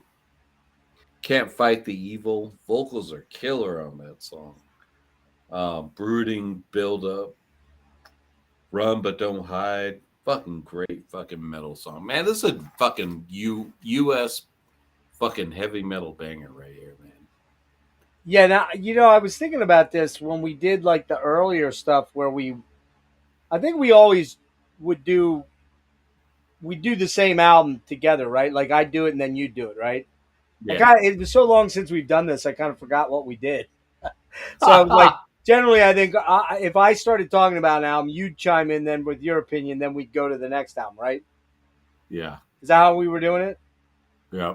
Okay. Okay, here's so that you don't hate me all of your life, okay? Here's how I want to preface this, okay? I went into it really wanting to love this band. And there are elements of this band I do enjoy. I really enjoy the guitar playing. I think they write pretty competent songs throughout these three albums. In particular, the second album, which I find a lot more appealing. But dude, I gotta tell you, this guy's voice just drove me out of my fucking mind. I struggle to get through every song with him. He is Are so you? he's What? so fucking histrionic, man. Come on. Every song is like this. It's like, what are you doing, dude? It's like the dude from Tyrant, where he just was like fucking over the top all the time. It's like, here, let me give you this. So the production is kind of muffled on the online copy I listened to, but the Marseille de Sade, or was it Marquis de Sade? Yeah. What is it, Marseille or Marquis? That's Marquis de Sade. Marquis de Sade. Okay. Production's kind of muffled over some very killer riffs. Yes, it sounds 80s, but it's cool trad sort of metal vibe. Kind of reminded me a little bit of the first Metal Church, a little bit too. Mm-hmm. The vibes of it. Battle Cry, kind of Dio vocals, but not nearly as good, obviously. In fact, the song is very We Rock. That song, we're going to play it, very much sounds like We Rock if you listen to it. I said Dio, dude. Yeah, right. Speedy melodic riff. Okay, Burn It Down. Very speedy metal. And this is where it started to kick in. I'm like, man, I don't know if I'm nuts about this guy's voice. As it kept kind of proceeding, I'm like liking it less and less. On a Wing and a Prayer, a little too anthemic and predictable, and the guy's voice becomes a little irritating. Reminds me a bit of Red Forrester from Riot. Okay, fair. I think that's a fair take, but not as good for me. Also reminds me of, what's his name? J.D. Kimball. Is that his name from Omen? Yeah. Was that the guy on the first Omen album? Yeah. Yeah. Again, not as good as either of those two guys. Choose One. Better track than the last one. Again, the singer's theatrical voice is just distracting to my ears, but the riffs are great, and this song is less predictable. Cage Tiger, solid metal rocker. Never Say Why. Again, this guy's voice just isn't hitting me right. It's just an average metal voice to me. That's The weird, riffs, dude. I know. You know what? I knew you were going to feel this way. I was like, man, this is why, we try not to share too much of our thoughts about these, because then we're kind of giving it away. We're not surprised. So I was kind of hitting you up with how fucking mind-blowing. So let's stop right here and Hang tell on. you my favorite vocalist of everything we listen to is this guy. I knew it. I fucking knew it. And he's my least favorite vocalist of all. That's my favorite. Hey, you know what? I kind of knew that. I just knew you were going to be like, oh, man, I love this guy, right? Yeah. So, okay. Dio. He's very fucking Menuo from Loudness. No. Yes, dude. No. Oh, come on. Are you serious? No. This guy is a mix between Red Forrester, J.D. Kimball with a tiny little bit of sort of wannabe Dioism, and he just ain't cutting it for me. I knew he'd be your favorite, and I knew you'd be like, fuck you, dude. You're out of your mind. But he's not hitting me right, okay? Run, Don't Hide. I really like that one. That's got a really good, cool riff on that. But the vocals are so over the top and theatrical. The chorus is basically what you'd expect. Go Down Fighting. Good riffs. Harmony, sort of Iron Maiden-y on that one. Probably the best. Might have been the best song on the whole album, Go Down Fighting, the end track. I like that one. We'll play that one then. The music is solid, but the vocalist just isn't my thing on most of this album. I'm going to go with a 5.5 out of 10. What? Because of the vocals. It was so distracting. It gets a little better on the next album, and then it gets a lot worse. So get ready. It's a lot better on Concrete Killers. Oh, no. Okay, here's the thing. Dennis loves Savage Grace, and he loves Omen. So take his word for it over mine, okay? But this guy kind of sucks. But the rest of it's good. The music's good. The drumming's good. The guitars are great. This guy likes Savage Grace and Omen. Don't trust him. But I don't know. We didn't get there yet, dude. We may do those at some point in time. Yeah. We may. We'll get there. Paradox definitely is one that we probably are going to want to talk about. Paradox and Accuser rules. Yeah, Accuser's good too. So we'll get there. I mean, we can only do so many of these, and it's hard. I mean, we're probably next episode's going to be all thrash. Nah, it's not going to be all thrash. I can't do all thrash. That's your thing. You were going to start the all thrash thing, remember? We should do a thrash metal one. Well, we do. We always throw thrash in somewhere. We didn't normally. This one. We didn't on this one. This was more power metal and more power metal mostly, and 80s metal. But well, we'll talk about that in a minute. We're getting near the end here, so we'll play some songs, and then we'll talk about some of the bands I propose and maybe what Dennis might propose. So there you go. All right, so I think that's a good way of putting it. That's a good way of putting it, Ryan. It's an acquired taste. Dennis really loves it. He said it's his favorite vocalist. I think he's the worst vocalist of all of them. Oh my god, dude! He's all over the place. Who is this vocalist? Yeah, that's what I can't get into. He's just that's what I can get into because he's wildly all over the place, man. All over the place. He doesn't put himself in a corner. Like you get everything from this guy. Yeah, but for me, anyways. He's super over dramatic though, bro. Super over dramatic. Like I don't care. Okay, all right, okay. Well, all right, let's move on to the next one. But I did give that a 5.5. I did like the songs. I'll give it a 9.5. Oh, get the fuck out of here! You're lying now. No, I'm not giving you this fucking album fucking rules, dude. This is a fucking fucking heavy metal classic. I'll tell you what, I will give it a 7 out of 10 on music. Your punk shit and take it to the fucking moon, dude. This Hang shit on. rules. I'll give it fucking rules. That punk shit sucks. The what? That punk shit sucks. What punk shit? I didn't put any punk shit in here. I'm just quoting heavy metal. I'll give you a 7 out of 10 on music on this one and a 5.5 out of 10 with the vocals. The vocals drag this thing way down for me. All right. On the next record, this guy just fucking elevates his fucking voice. I will admit, the production is much better on the second album, and he kind of tries to rein it in a little bit better. So I do like the second one better. I'm not going to lie to you. And that one is called Steel and Starlight. You got that one? No. Oh, you don't have that one? I thought you did. Oh, fuck. I thought you had all the Shock Parents. So you only have that's the only one I'm missing. Oh, you're missing the middle one. Okay. All right. Let's see. Hold on. Let me pull up. See if I can find a picture of that one. All right, why don't you go into talking about this one real quick, and I'll pull up a pic of it. Oh, for Steel? Yes, it's Steel and Starlight. And it's definitely got one of those mid to late 80s Photoshoppy looking covers. Yeah, that cover's horrible. Yeah, it's pretty bad.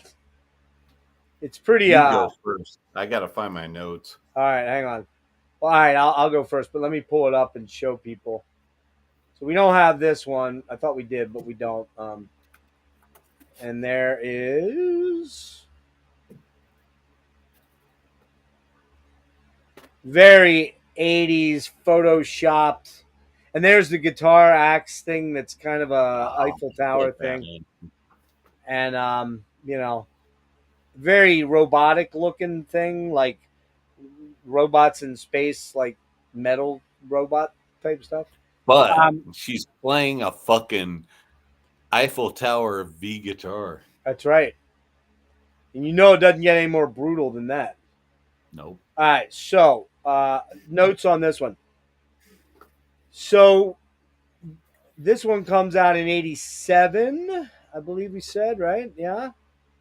Yeah, 87. September 21st. This comes out on IRS, so they were picked up by a major after the first one. And we've got "Go Down Fighting," which was the last song on the last song on the last album. Okay, on the first album, and they have a cool instrumental section, some really cool riffs. The singer sounds more histrionic than ever, though, on this track. The drums are very 80, but it's got a catchy chorus, no doubt about it. Catchy chorus.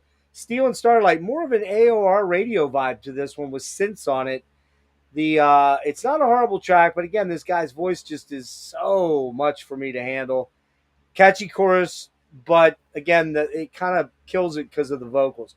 Tokyo Rose. That could have been an MTV song. I just realized, you know who I think this guy sounds like, and it took me until this song to realize who it was, Dennis. And this is when I said Rhett Forrester and J.D. Kimball. I definitely was there, but this is the guy I think this guy sounds like, only not near as good. See if you agree with me.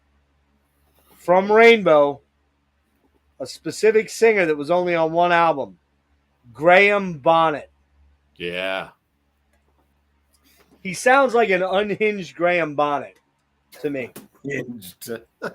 Like fucking off his rocker, just it was just crazy.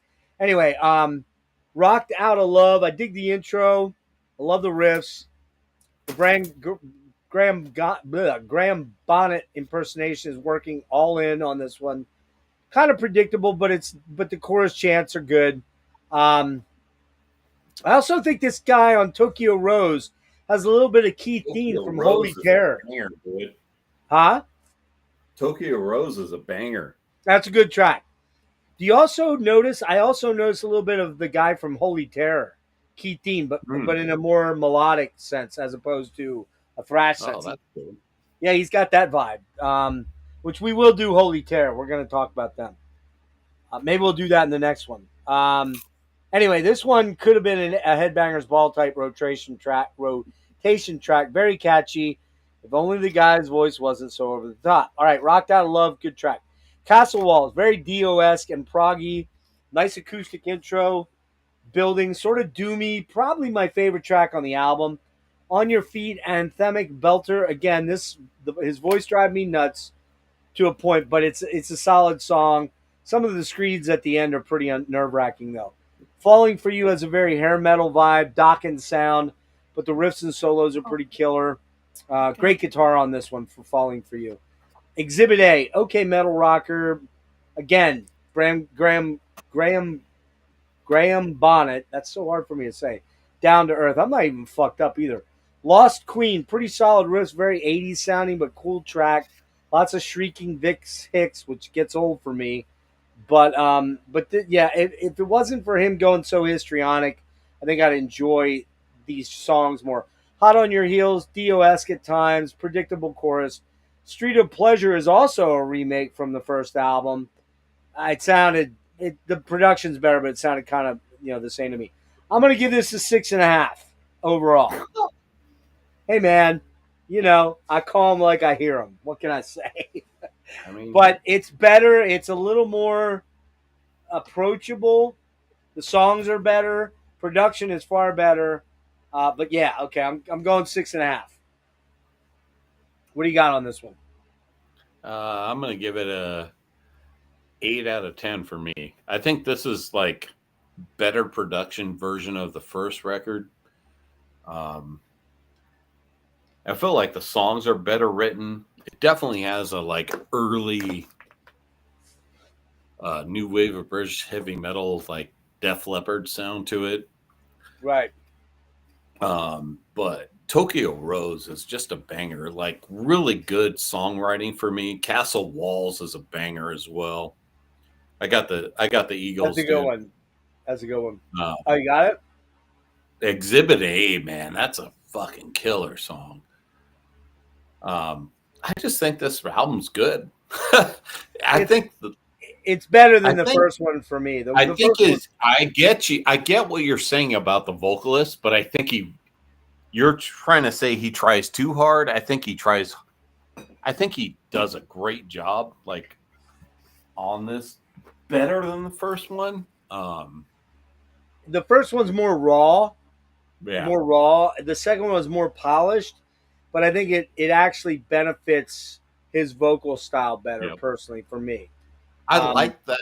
I like that vocal style. You don't, but I like how he incorporates a lot of different vocal styles in every song. So I can get where that can get off-putting because he changes his style during every song. But that doesn't deter me from liking his vocals, but I get what you're saying.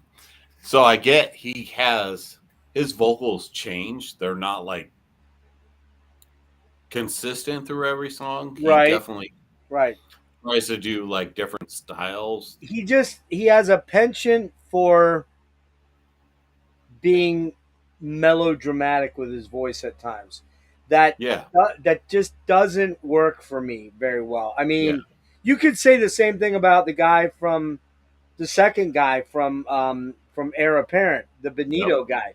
You know, very vocally, but his voice is much smoother on my ear. This But guy, that's why I like that second yeah, I record get it. because I he's get it. I for totally the get it. same And reason. I knew this was going to be how this went. So I didn't tell you anything about Shock Paris in my text. I'm like, I'm not going to say anything because I know if I start going. So I know if I start going, dude, the music is great, but this vocalist, you'd be like, what the fuck is wrong with you? Yeah, but that's why I like him because it's get it. you can't tell what's gonna happen because you don't know what's gonna like the next song could be totally different from the last song. For me, like I'm just like, oh shit, oh man, this guy. No, I get And it. he's really trying. You can hear that in his vocals and some of these stuff. I'm just like, man, that's so good, man. I like his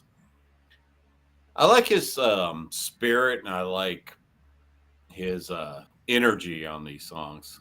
Oh, he's got a lot of energy. There's no doubt about that. He's almost too much energy in a way. But yeah, It's okay. off So kilter. It's off kilter, man, but I love it. where are you going with this one?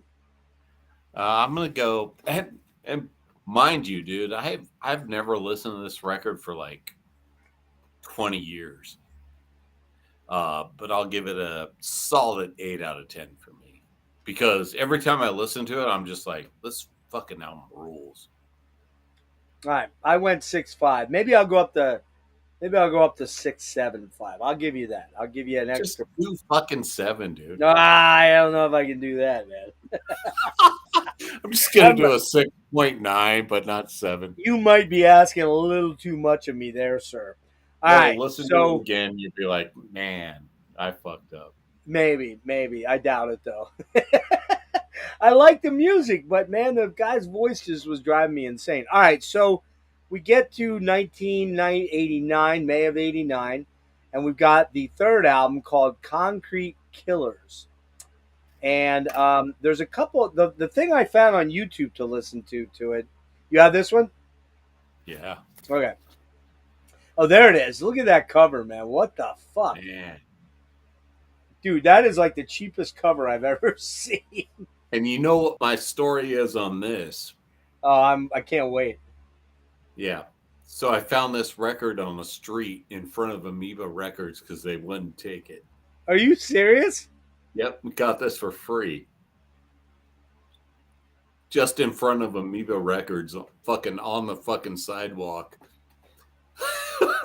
Hey, Howling. I'm gonna get to some of your questions earlier.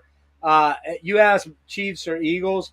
I'm not a fan of either team, but I fucking hate the Chiefs. Fuck Yeah, the Chiefs. fuck the Chiefs. Fuck the Chiefs deep in the ass because they cheat.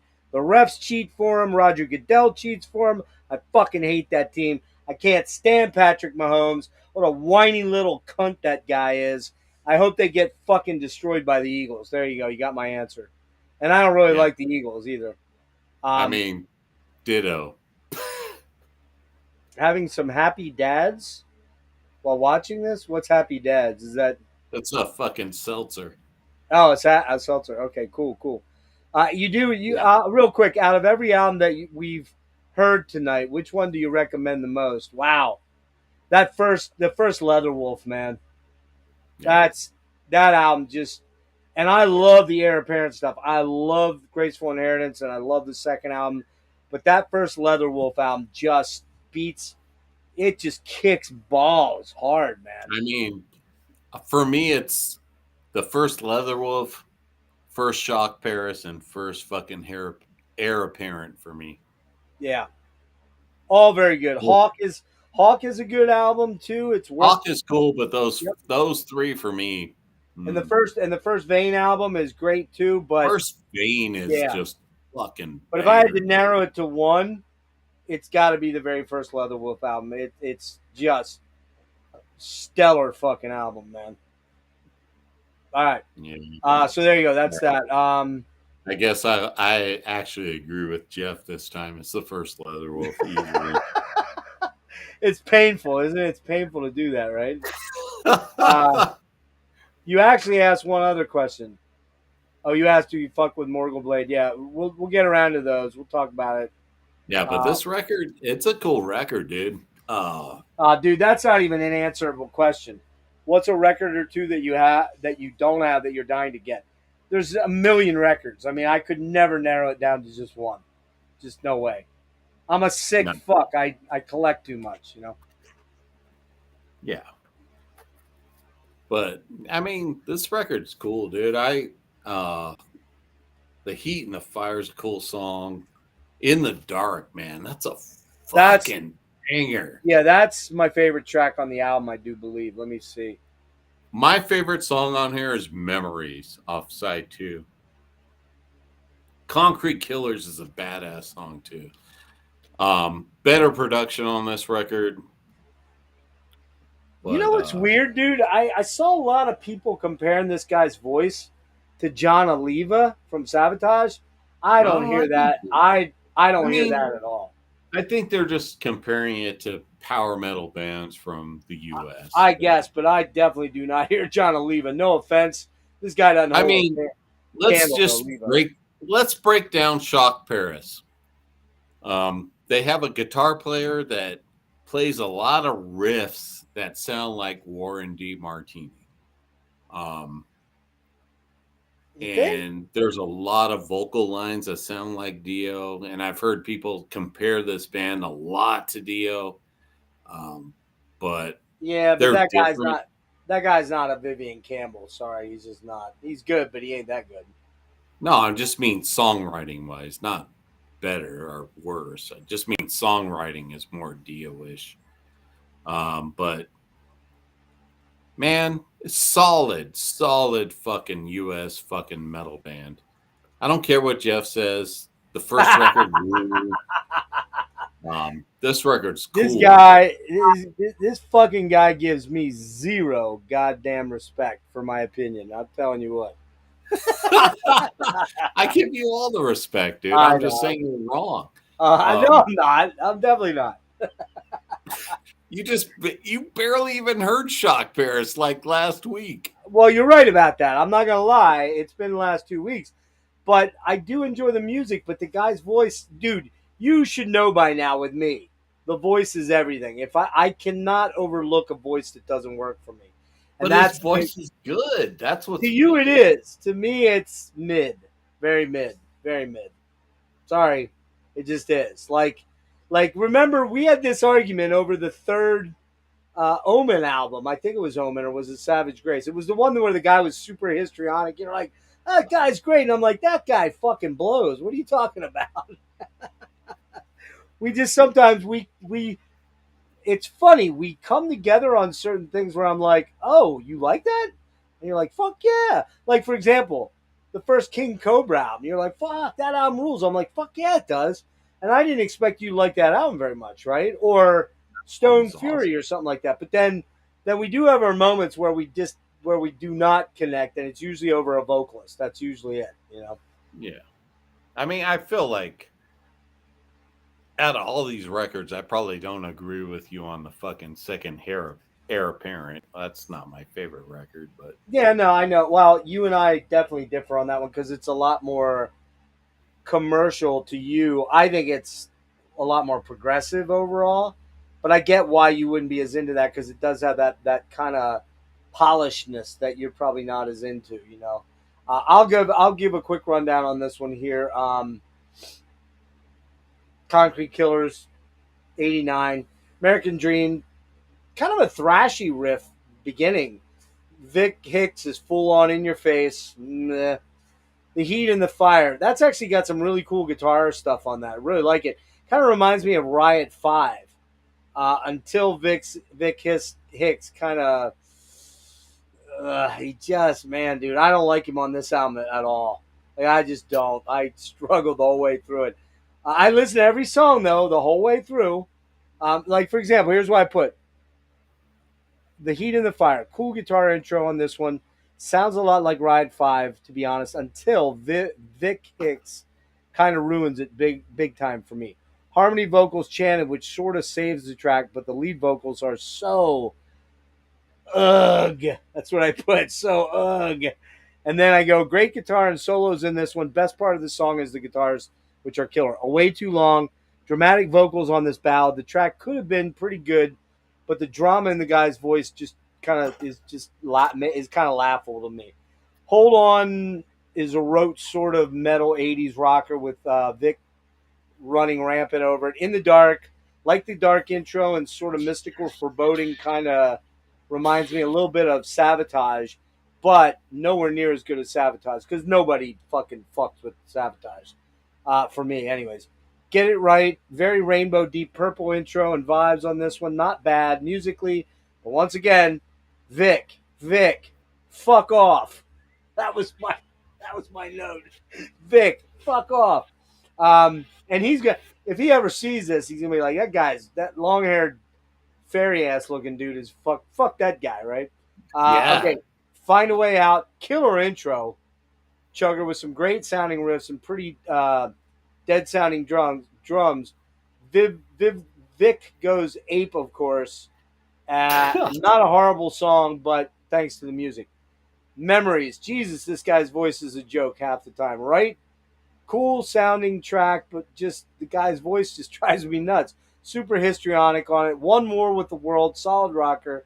Windows is actually a pretty good song. Very 80s type of track, and he keeps it kind of fairly low key, and that's what I like about that track. Concrete Killers, pretty good track at the end there. Despite it sort of having that freight train chug to it. Without the crazy over-the-top Vic Hicks stuff, I think I would dig this band a lot more. But his voice is a huge turnoff for me, sadly. And despite wanting to really love these albums, they were a chore for me to get through because of his vocals. And you're gonna hate my guts, but this is a 5 out of 10 for me. His vocals just drive me nuts, dude. By the time I got done, I'm like, thank God we don't have to listen to any more Viv Hicks. Or Vic Hicks. Viv Hicks. That's whatever his name is. Anyways. Let's do some tracks, though. We'll let people make up their own minds. How's that sound? Sounds good. All right, let me find... Oh, shit. What did I do here? Fuck. Oh, I hit the wrong thing. Okay, well, anyways. Here we go. All right, here's Battle Cry. Fuck yeah. Off of Go for the Throat. I gotta remember. Hang on, I gotta turn my audio off. And here we go.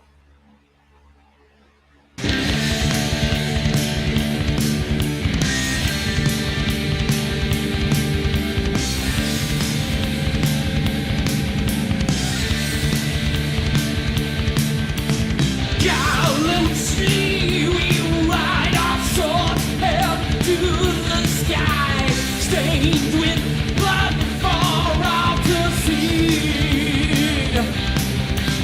Ironclad we charge our minds, are raving mad. On we ride towards victory, screaming with pride.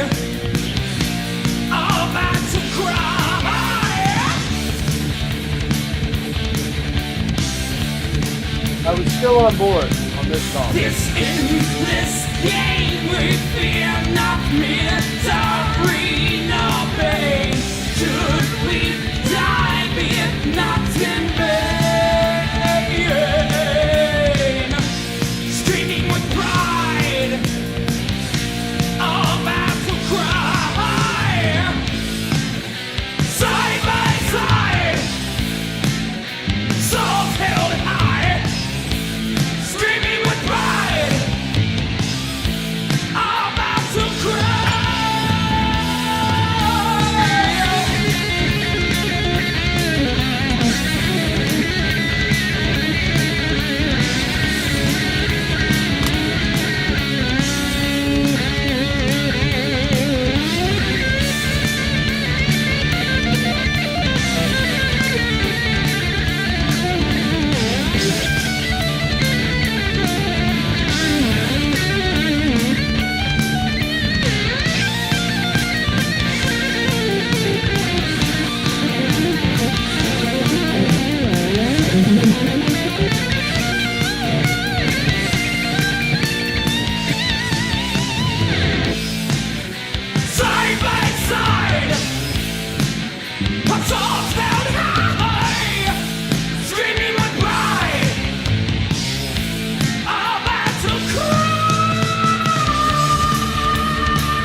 right, so that's when I was kind of still like, okay, we'll do the last track.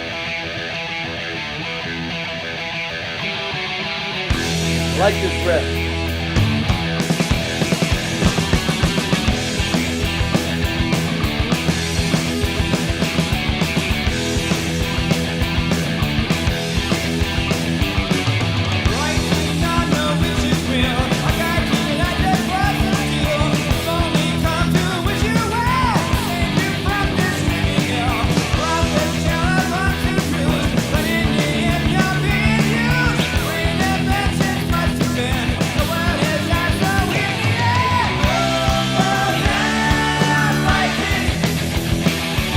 Good tune.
I gave it a 5.5 out of 10, and that's the best song on the album for me. That's why. That's a catchy one, and he's not crazy out of control. All right, so let's pull up album 2, and let's find. We'll do Tokyo Rose. Yeah, do Tokyo, dude.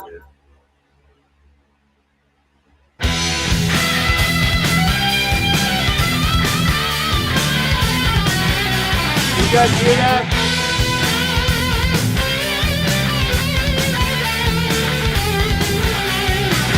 You guys hear it? Somebody let me know.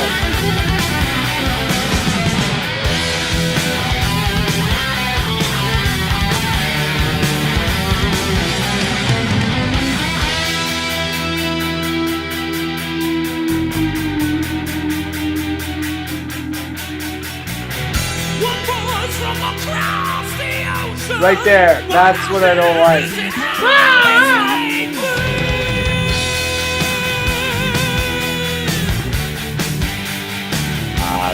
She's calling out from all directions.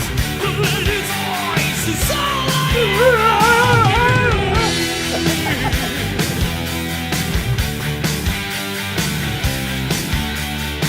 The voice is a strong reminder. The radio is calling out to me. I'm a broken soldier. The radio calls to me. In the heart of this lonely soul, it goes on and on, on and on, on and on. The voice of Tokyo rose.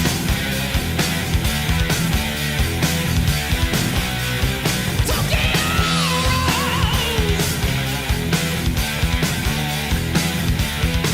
Keep calling Tokyo.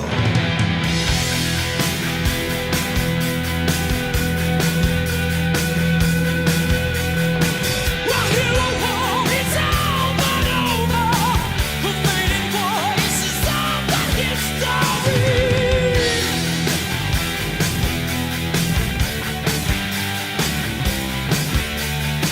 She may be gone, but not forgotten. That lady's voice is left of memory. In the heart of a broken soldier, the radio calls to me. In the heart of a lonely soul, it goes on and on, on and on, on and on. Keep calling Tokyo Rose. The voice of Tokyo Rose. Keep calling Tokyo.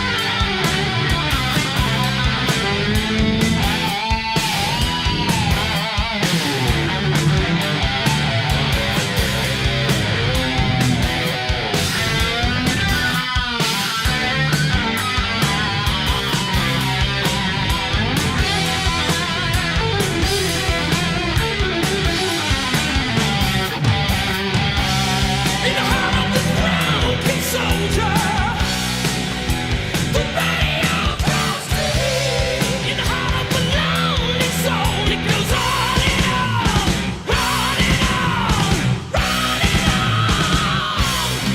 Tokyo Rose. The voice of Tokyo Rose.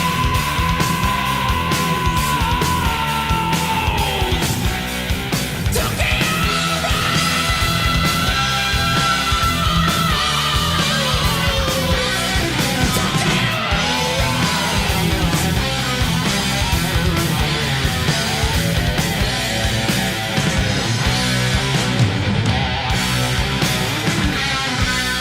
of Tokyo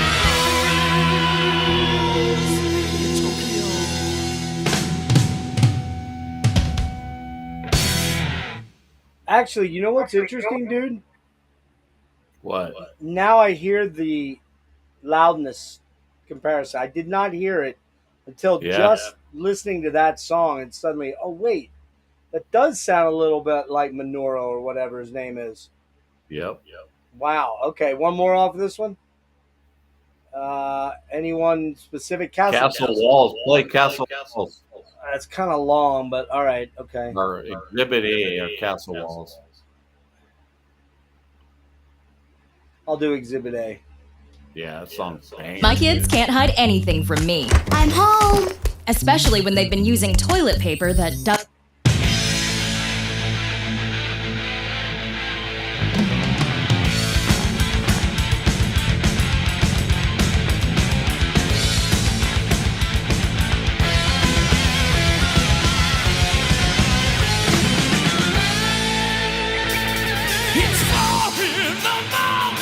See, that just drives me nuts right there. Jeff Bridges is waiting on this. It's so over the top.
And then the last, we'll do one or two off the last one. Yeah, let's do fucking In the Dark, dude. Which one? All right, I'll do that one. In the Dark.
Good music. I just struggle with this guy's voice.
That is one flappy snare drum. Holy shit.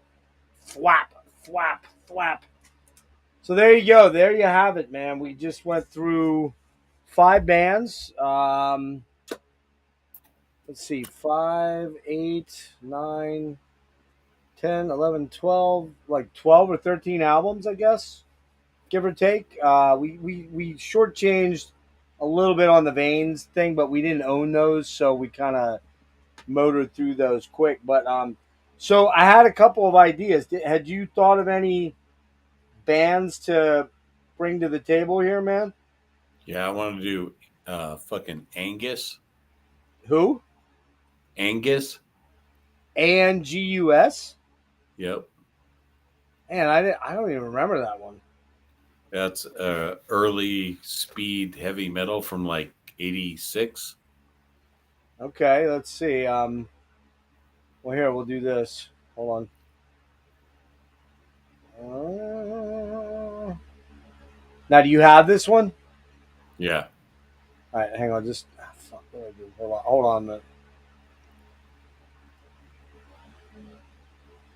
I don't know why, but my heat kicked on in here, and I feel like I'm gonna die from fucking. Ah.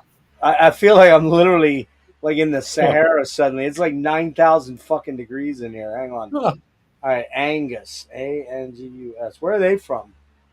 I think. Netherlands. Yeah. Oh, look at those guys. All right, so they got Track of Doom from 86 Yeah. and Warrior of the World 87. All right. I think they got pretty good marks on there, so we'll definitely. What are they? Kind of war, heavy metal. All right, yeah, that sounds like a plan. So we'll do Angus, and that's 2 albums. What else you got? Somebody mentioned Jaguar. I mean, I own Power Games from Jaguar. Yeah, that's the one. I think I know which one that is. Hold on. Let me see what we got. There was. Were they were the new wave British heavy metal band, right? Yeah.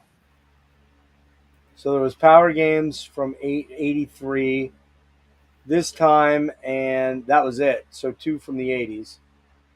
There's later stuff in 2000, so we'd have to see what we can come up on this time. Want to do that one? Yeah. You know what we got to do, dude? Hexenhaus. Who? Hexenhaus. Who the fuck is that? Hexenhaus.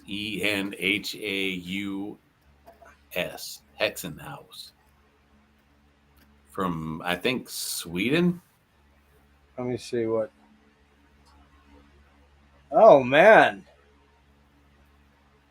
Technical thrash speed metal. All right, they got one in 88 and 90. And 91. So 3 there. Well, do you have them? I got 2. All right, I'll do that. All right, that's 3 you picked. So I'll go with you on those. That's 7 albums there. So now I get to pick them. So here's what I had thoughts on. Let's see. Hold on, let me pull up my fucking list of bands here. All right. I've been wanting to do Malice. Oh, yeah, dude. If you don't have it, I'll pick that up. I have the second one. Okay, I'll pick up. I have License to Kill. Yeah, there's. Oh wait, shit, that's the wrong Malice. God damn it. Where the hell is it? I don't even know. Oh, there it is. All right, so there was what in the beginning? Yeah. In 85, yeah. I was going to get that a while back anyway, so I'll pick that up. And you have License to Kill, you said, from 87? Yeah. Yeah. All right, so there's 2 there. So we'll do Malice for 2. And come on, man, where the fuck did you go? Oh, there it is. And then let me see. I had a couple of other ideas here. Let me pull them up quick. All right, so there was. I think we looked into Tokyo Blade, and there was a lot of albums, right? Yeah. I think 3 in the 80s. You know, did we?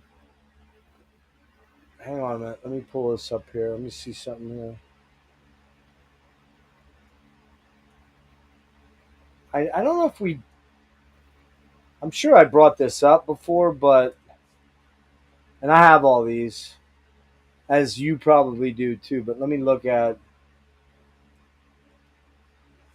what the. Oh, come on, you fucking asshole. All right, there you go. All right. So we got that in 83, 85, and 87. All right. We're doing Grim Reaper, dude. Oh, shit. We're doing the 3 Grim Reapers. All right. Gotta be done. It's gotta be done. Do you agree? Yep. And I mean, okay, so they're not forgotten because everybody knows CU and L. But I don't know that people are as up on the other albums. You know, the Rock You to Hell and Fear No Evil, which might actually be, well, I think Rock You to Hell might be the best one of all of them, actually. Mine's Fear No Evil. You like Fear No Evil more? Okay. Yeah, let's do that. So here's what we got. We got Angus, 2 albums, Jaguar, 2 albums, Hex in a House, which is thrashy. Hold on, I'm trying to get it to. Is 3 albums. That's 7, 10, 12. That's about what we normally like to try to cram in. Malice 2 and Grim Reaper 3. How's that sound? Sounds great. Yeah, I think we got some good ones there. Let's see. We'll go through the chat quick, and then we'll call it a night. How's that sound? Sounds good. All right, you really turned on our boy, the Howling Wind. He's digging the old Shock Paris stuff. Yeah, it's because it rules. Yeah, their artwork is pretty bad, dude. It's pretty bad. It's horrible. Beginning riff is good. Yeah, he has passion. There's no doubt about that.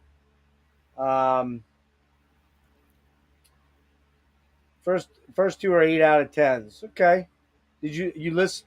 Are you basing that on just hearing the tracks we did, or do you know those albums? Is that why you're saying that? So, didn't X and House cover have a similar? Yeah, it looks very, very similar to Blessed Are the Sick. Actually, yeah. It's the same artwork. Is it? Oh, is it the same thing? Okay, I didn't realize that. I knew I was going to say it looked pretty. I mean, but they put that before a Morbid Angel. Yeah, that's true. They did.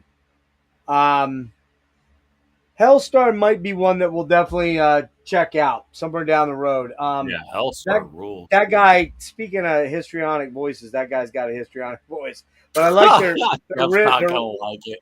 I've listened to him. I have to listen to him closer. What was the one with the vampire in the front? What's that called? Nosferatu? Nosferatu. Yeah, I do like that album. I love the riffs. Yeah, riffs are great. Miller, yeah, riffs are great. So that'll be probably down the road for, maybe we'll do that for number 12.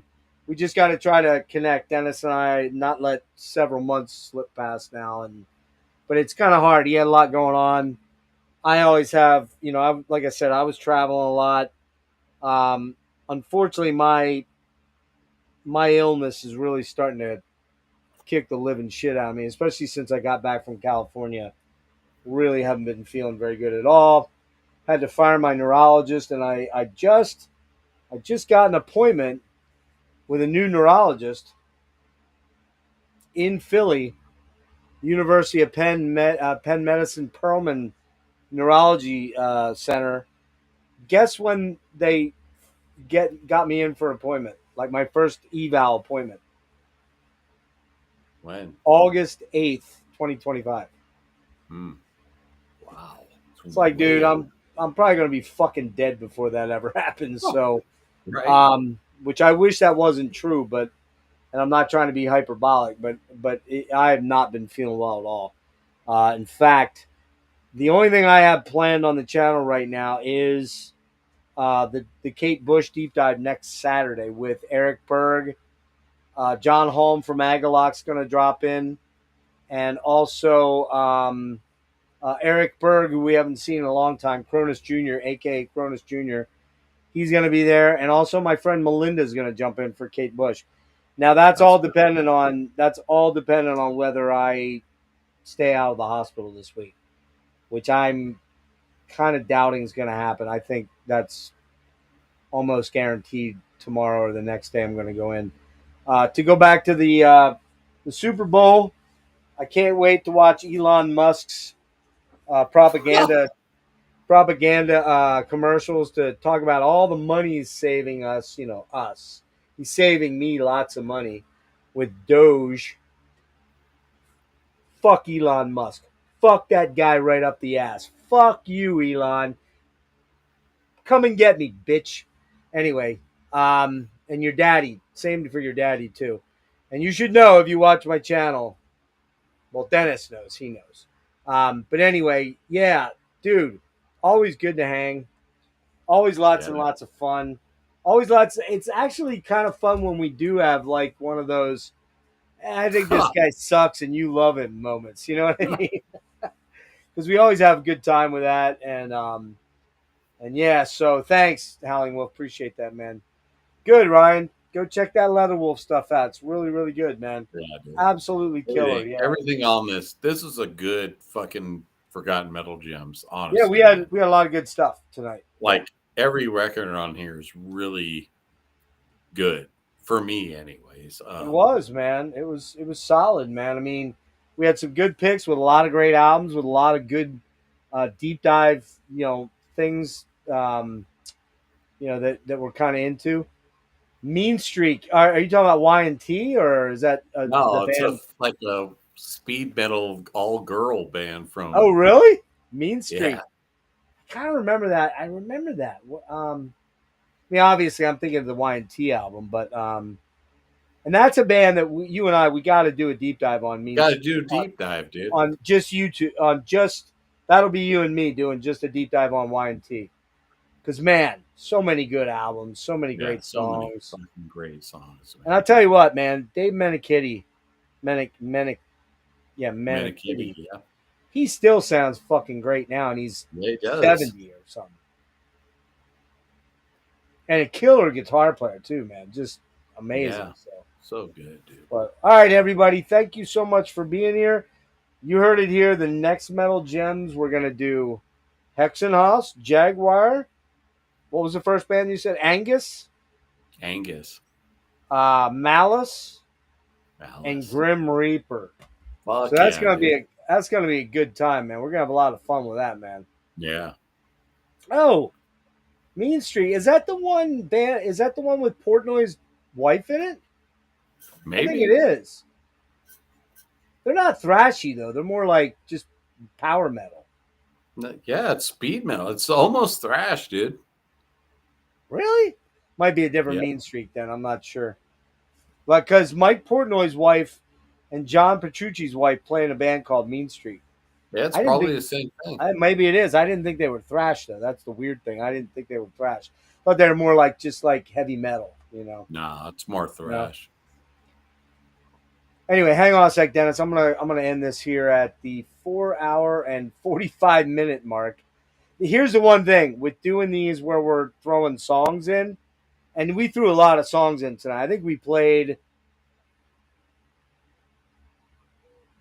let's see, 5, 6, 7, 8, 9, 10, 11, 12, 13, 14, 15. I think we played about 15 full songs. Maybe more.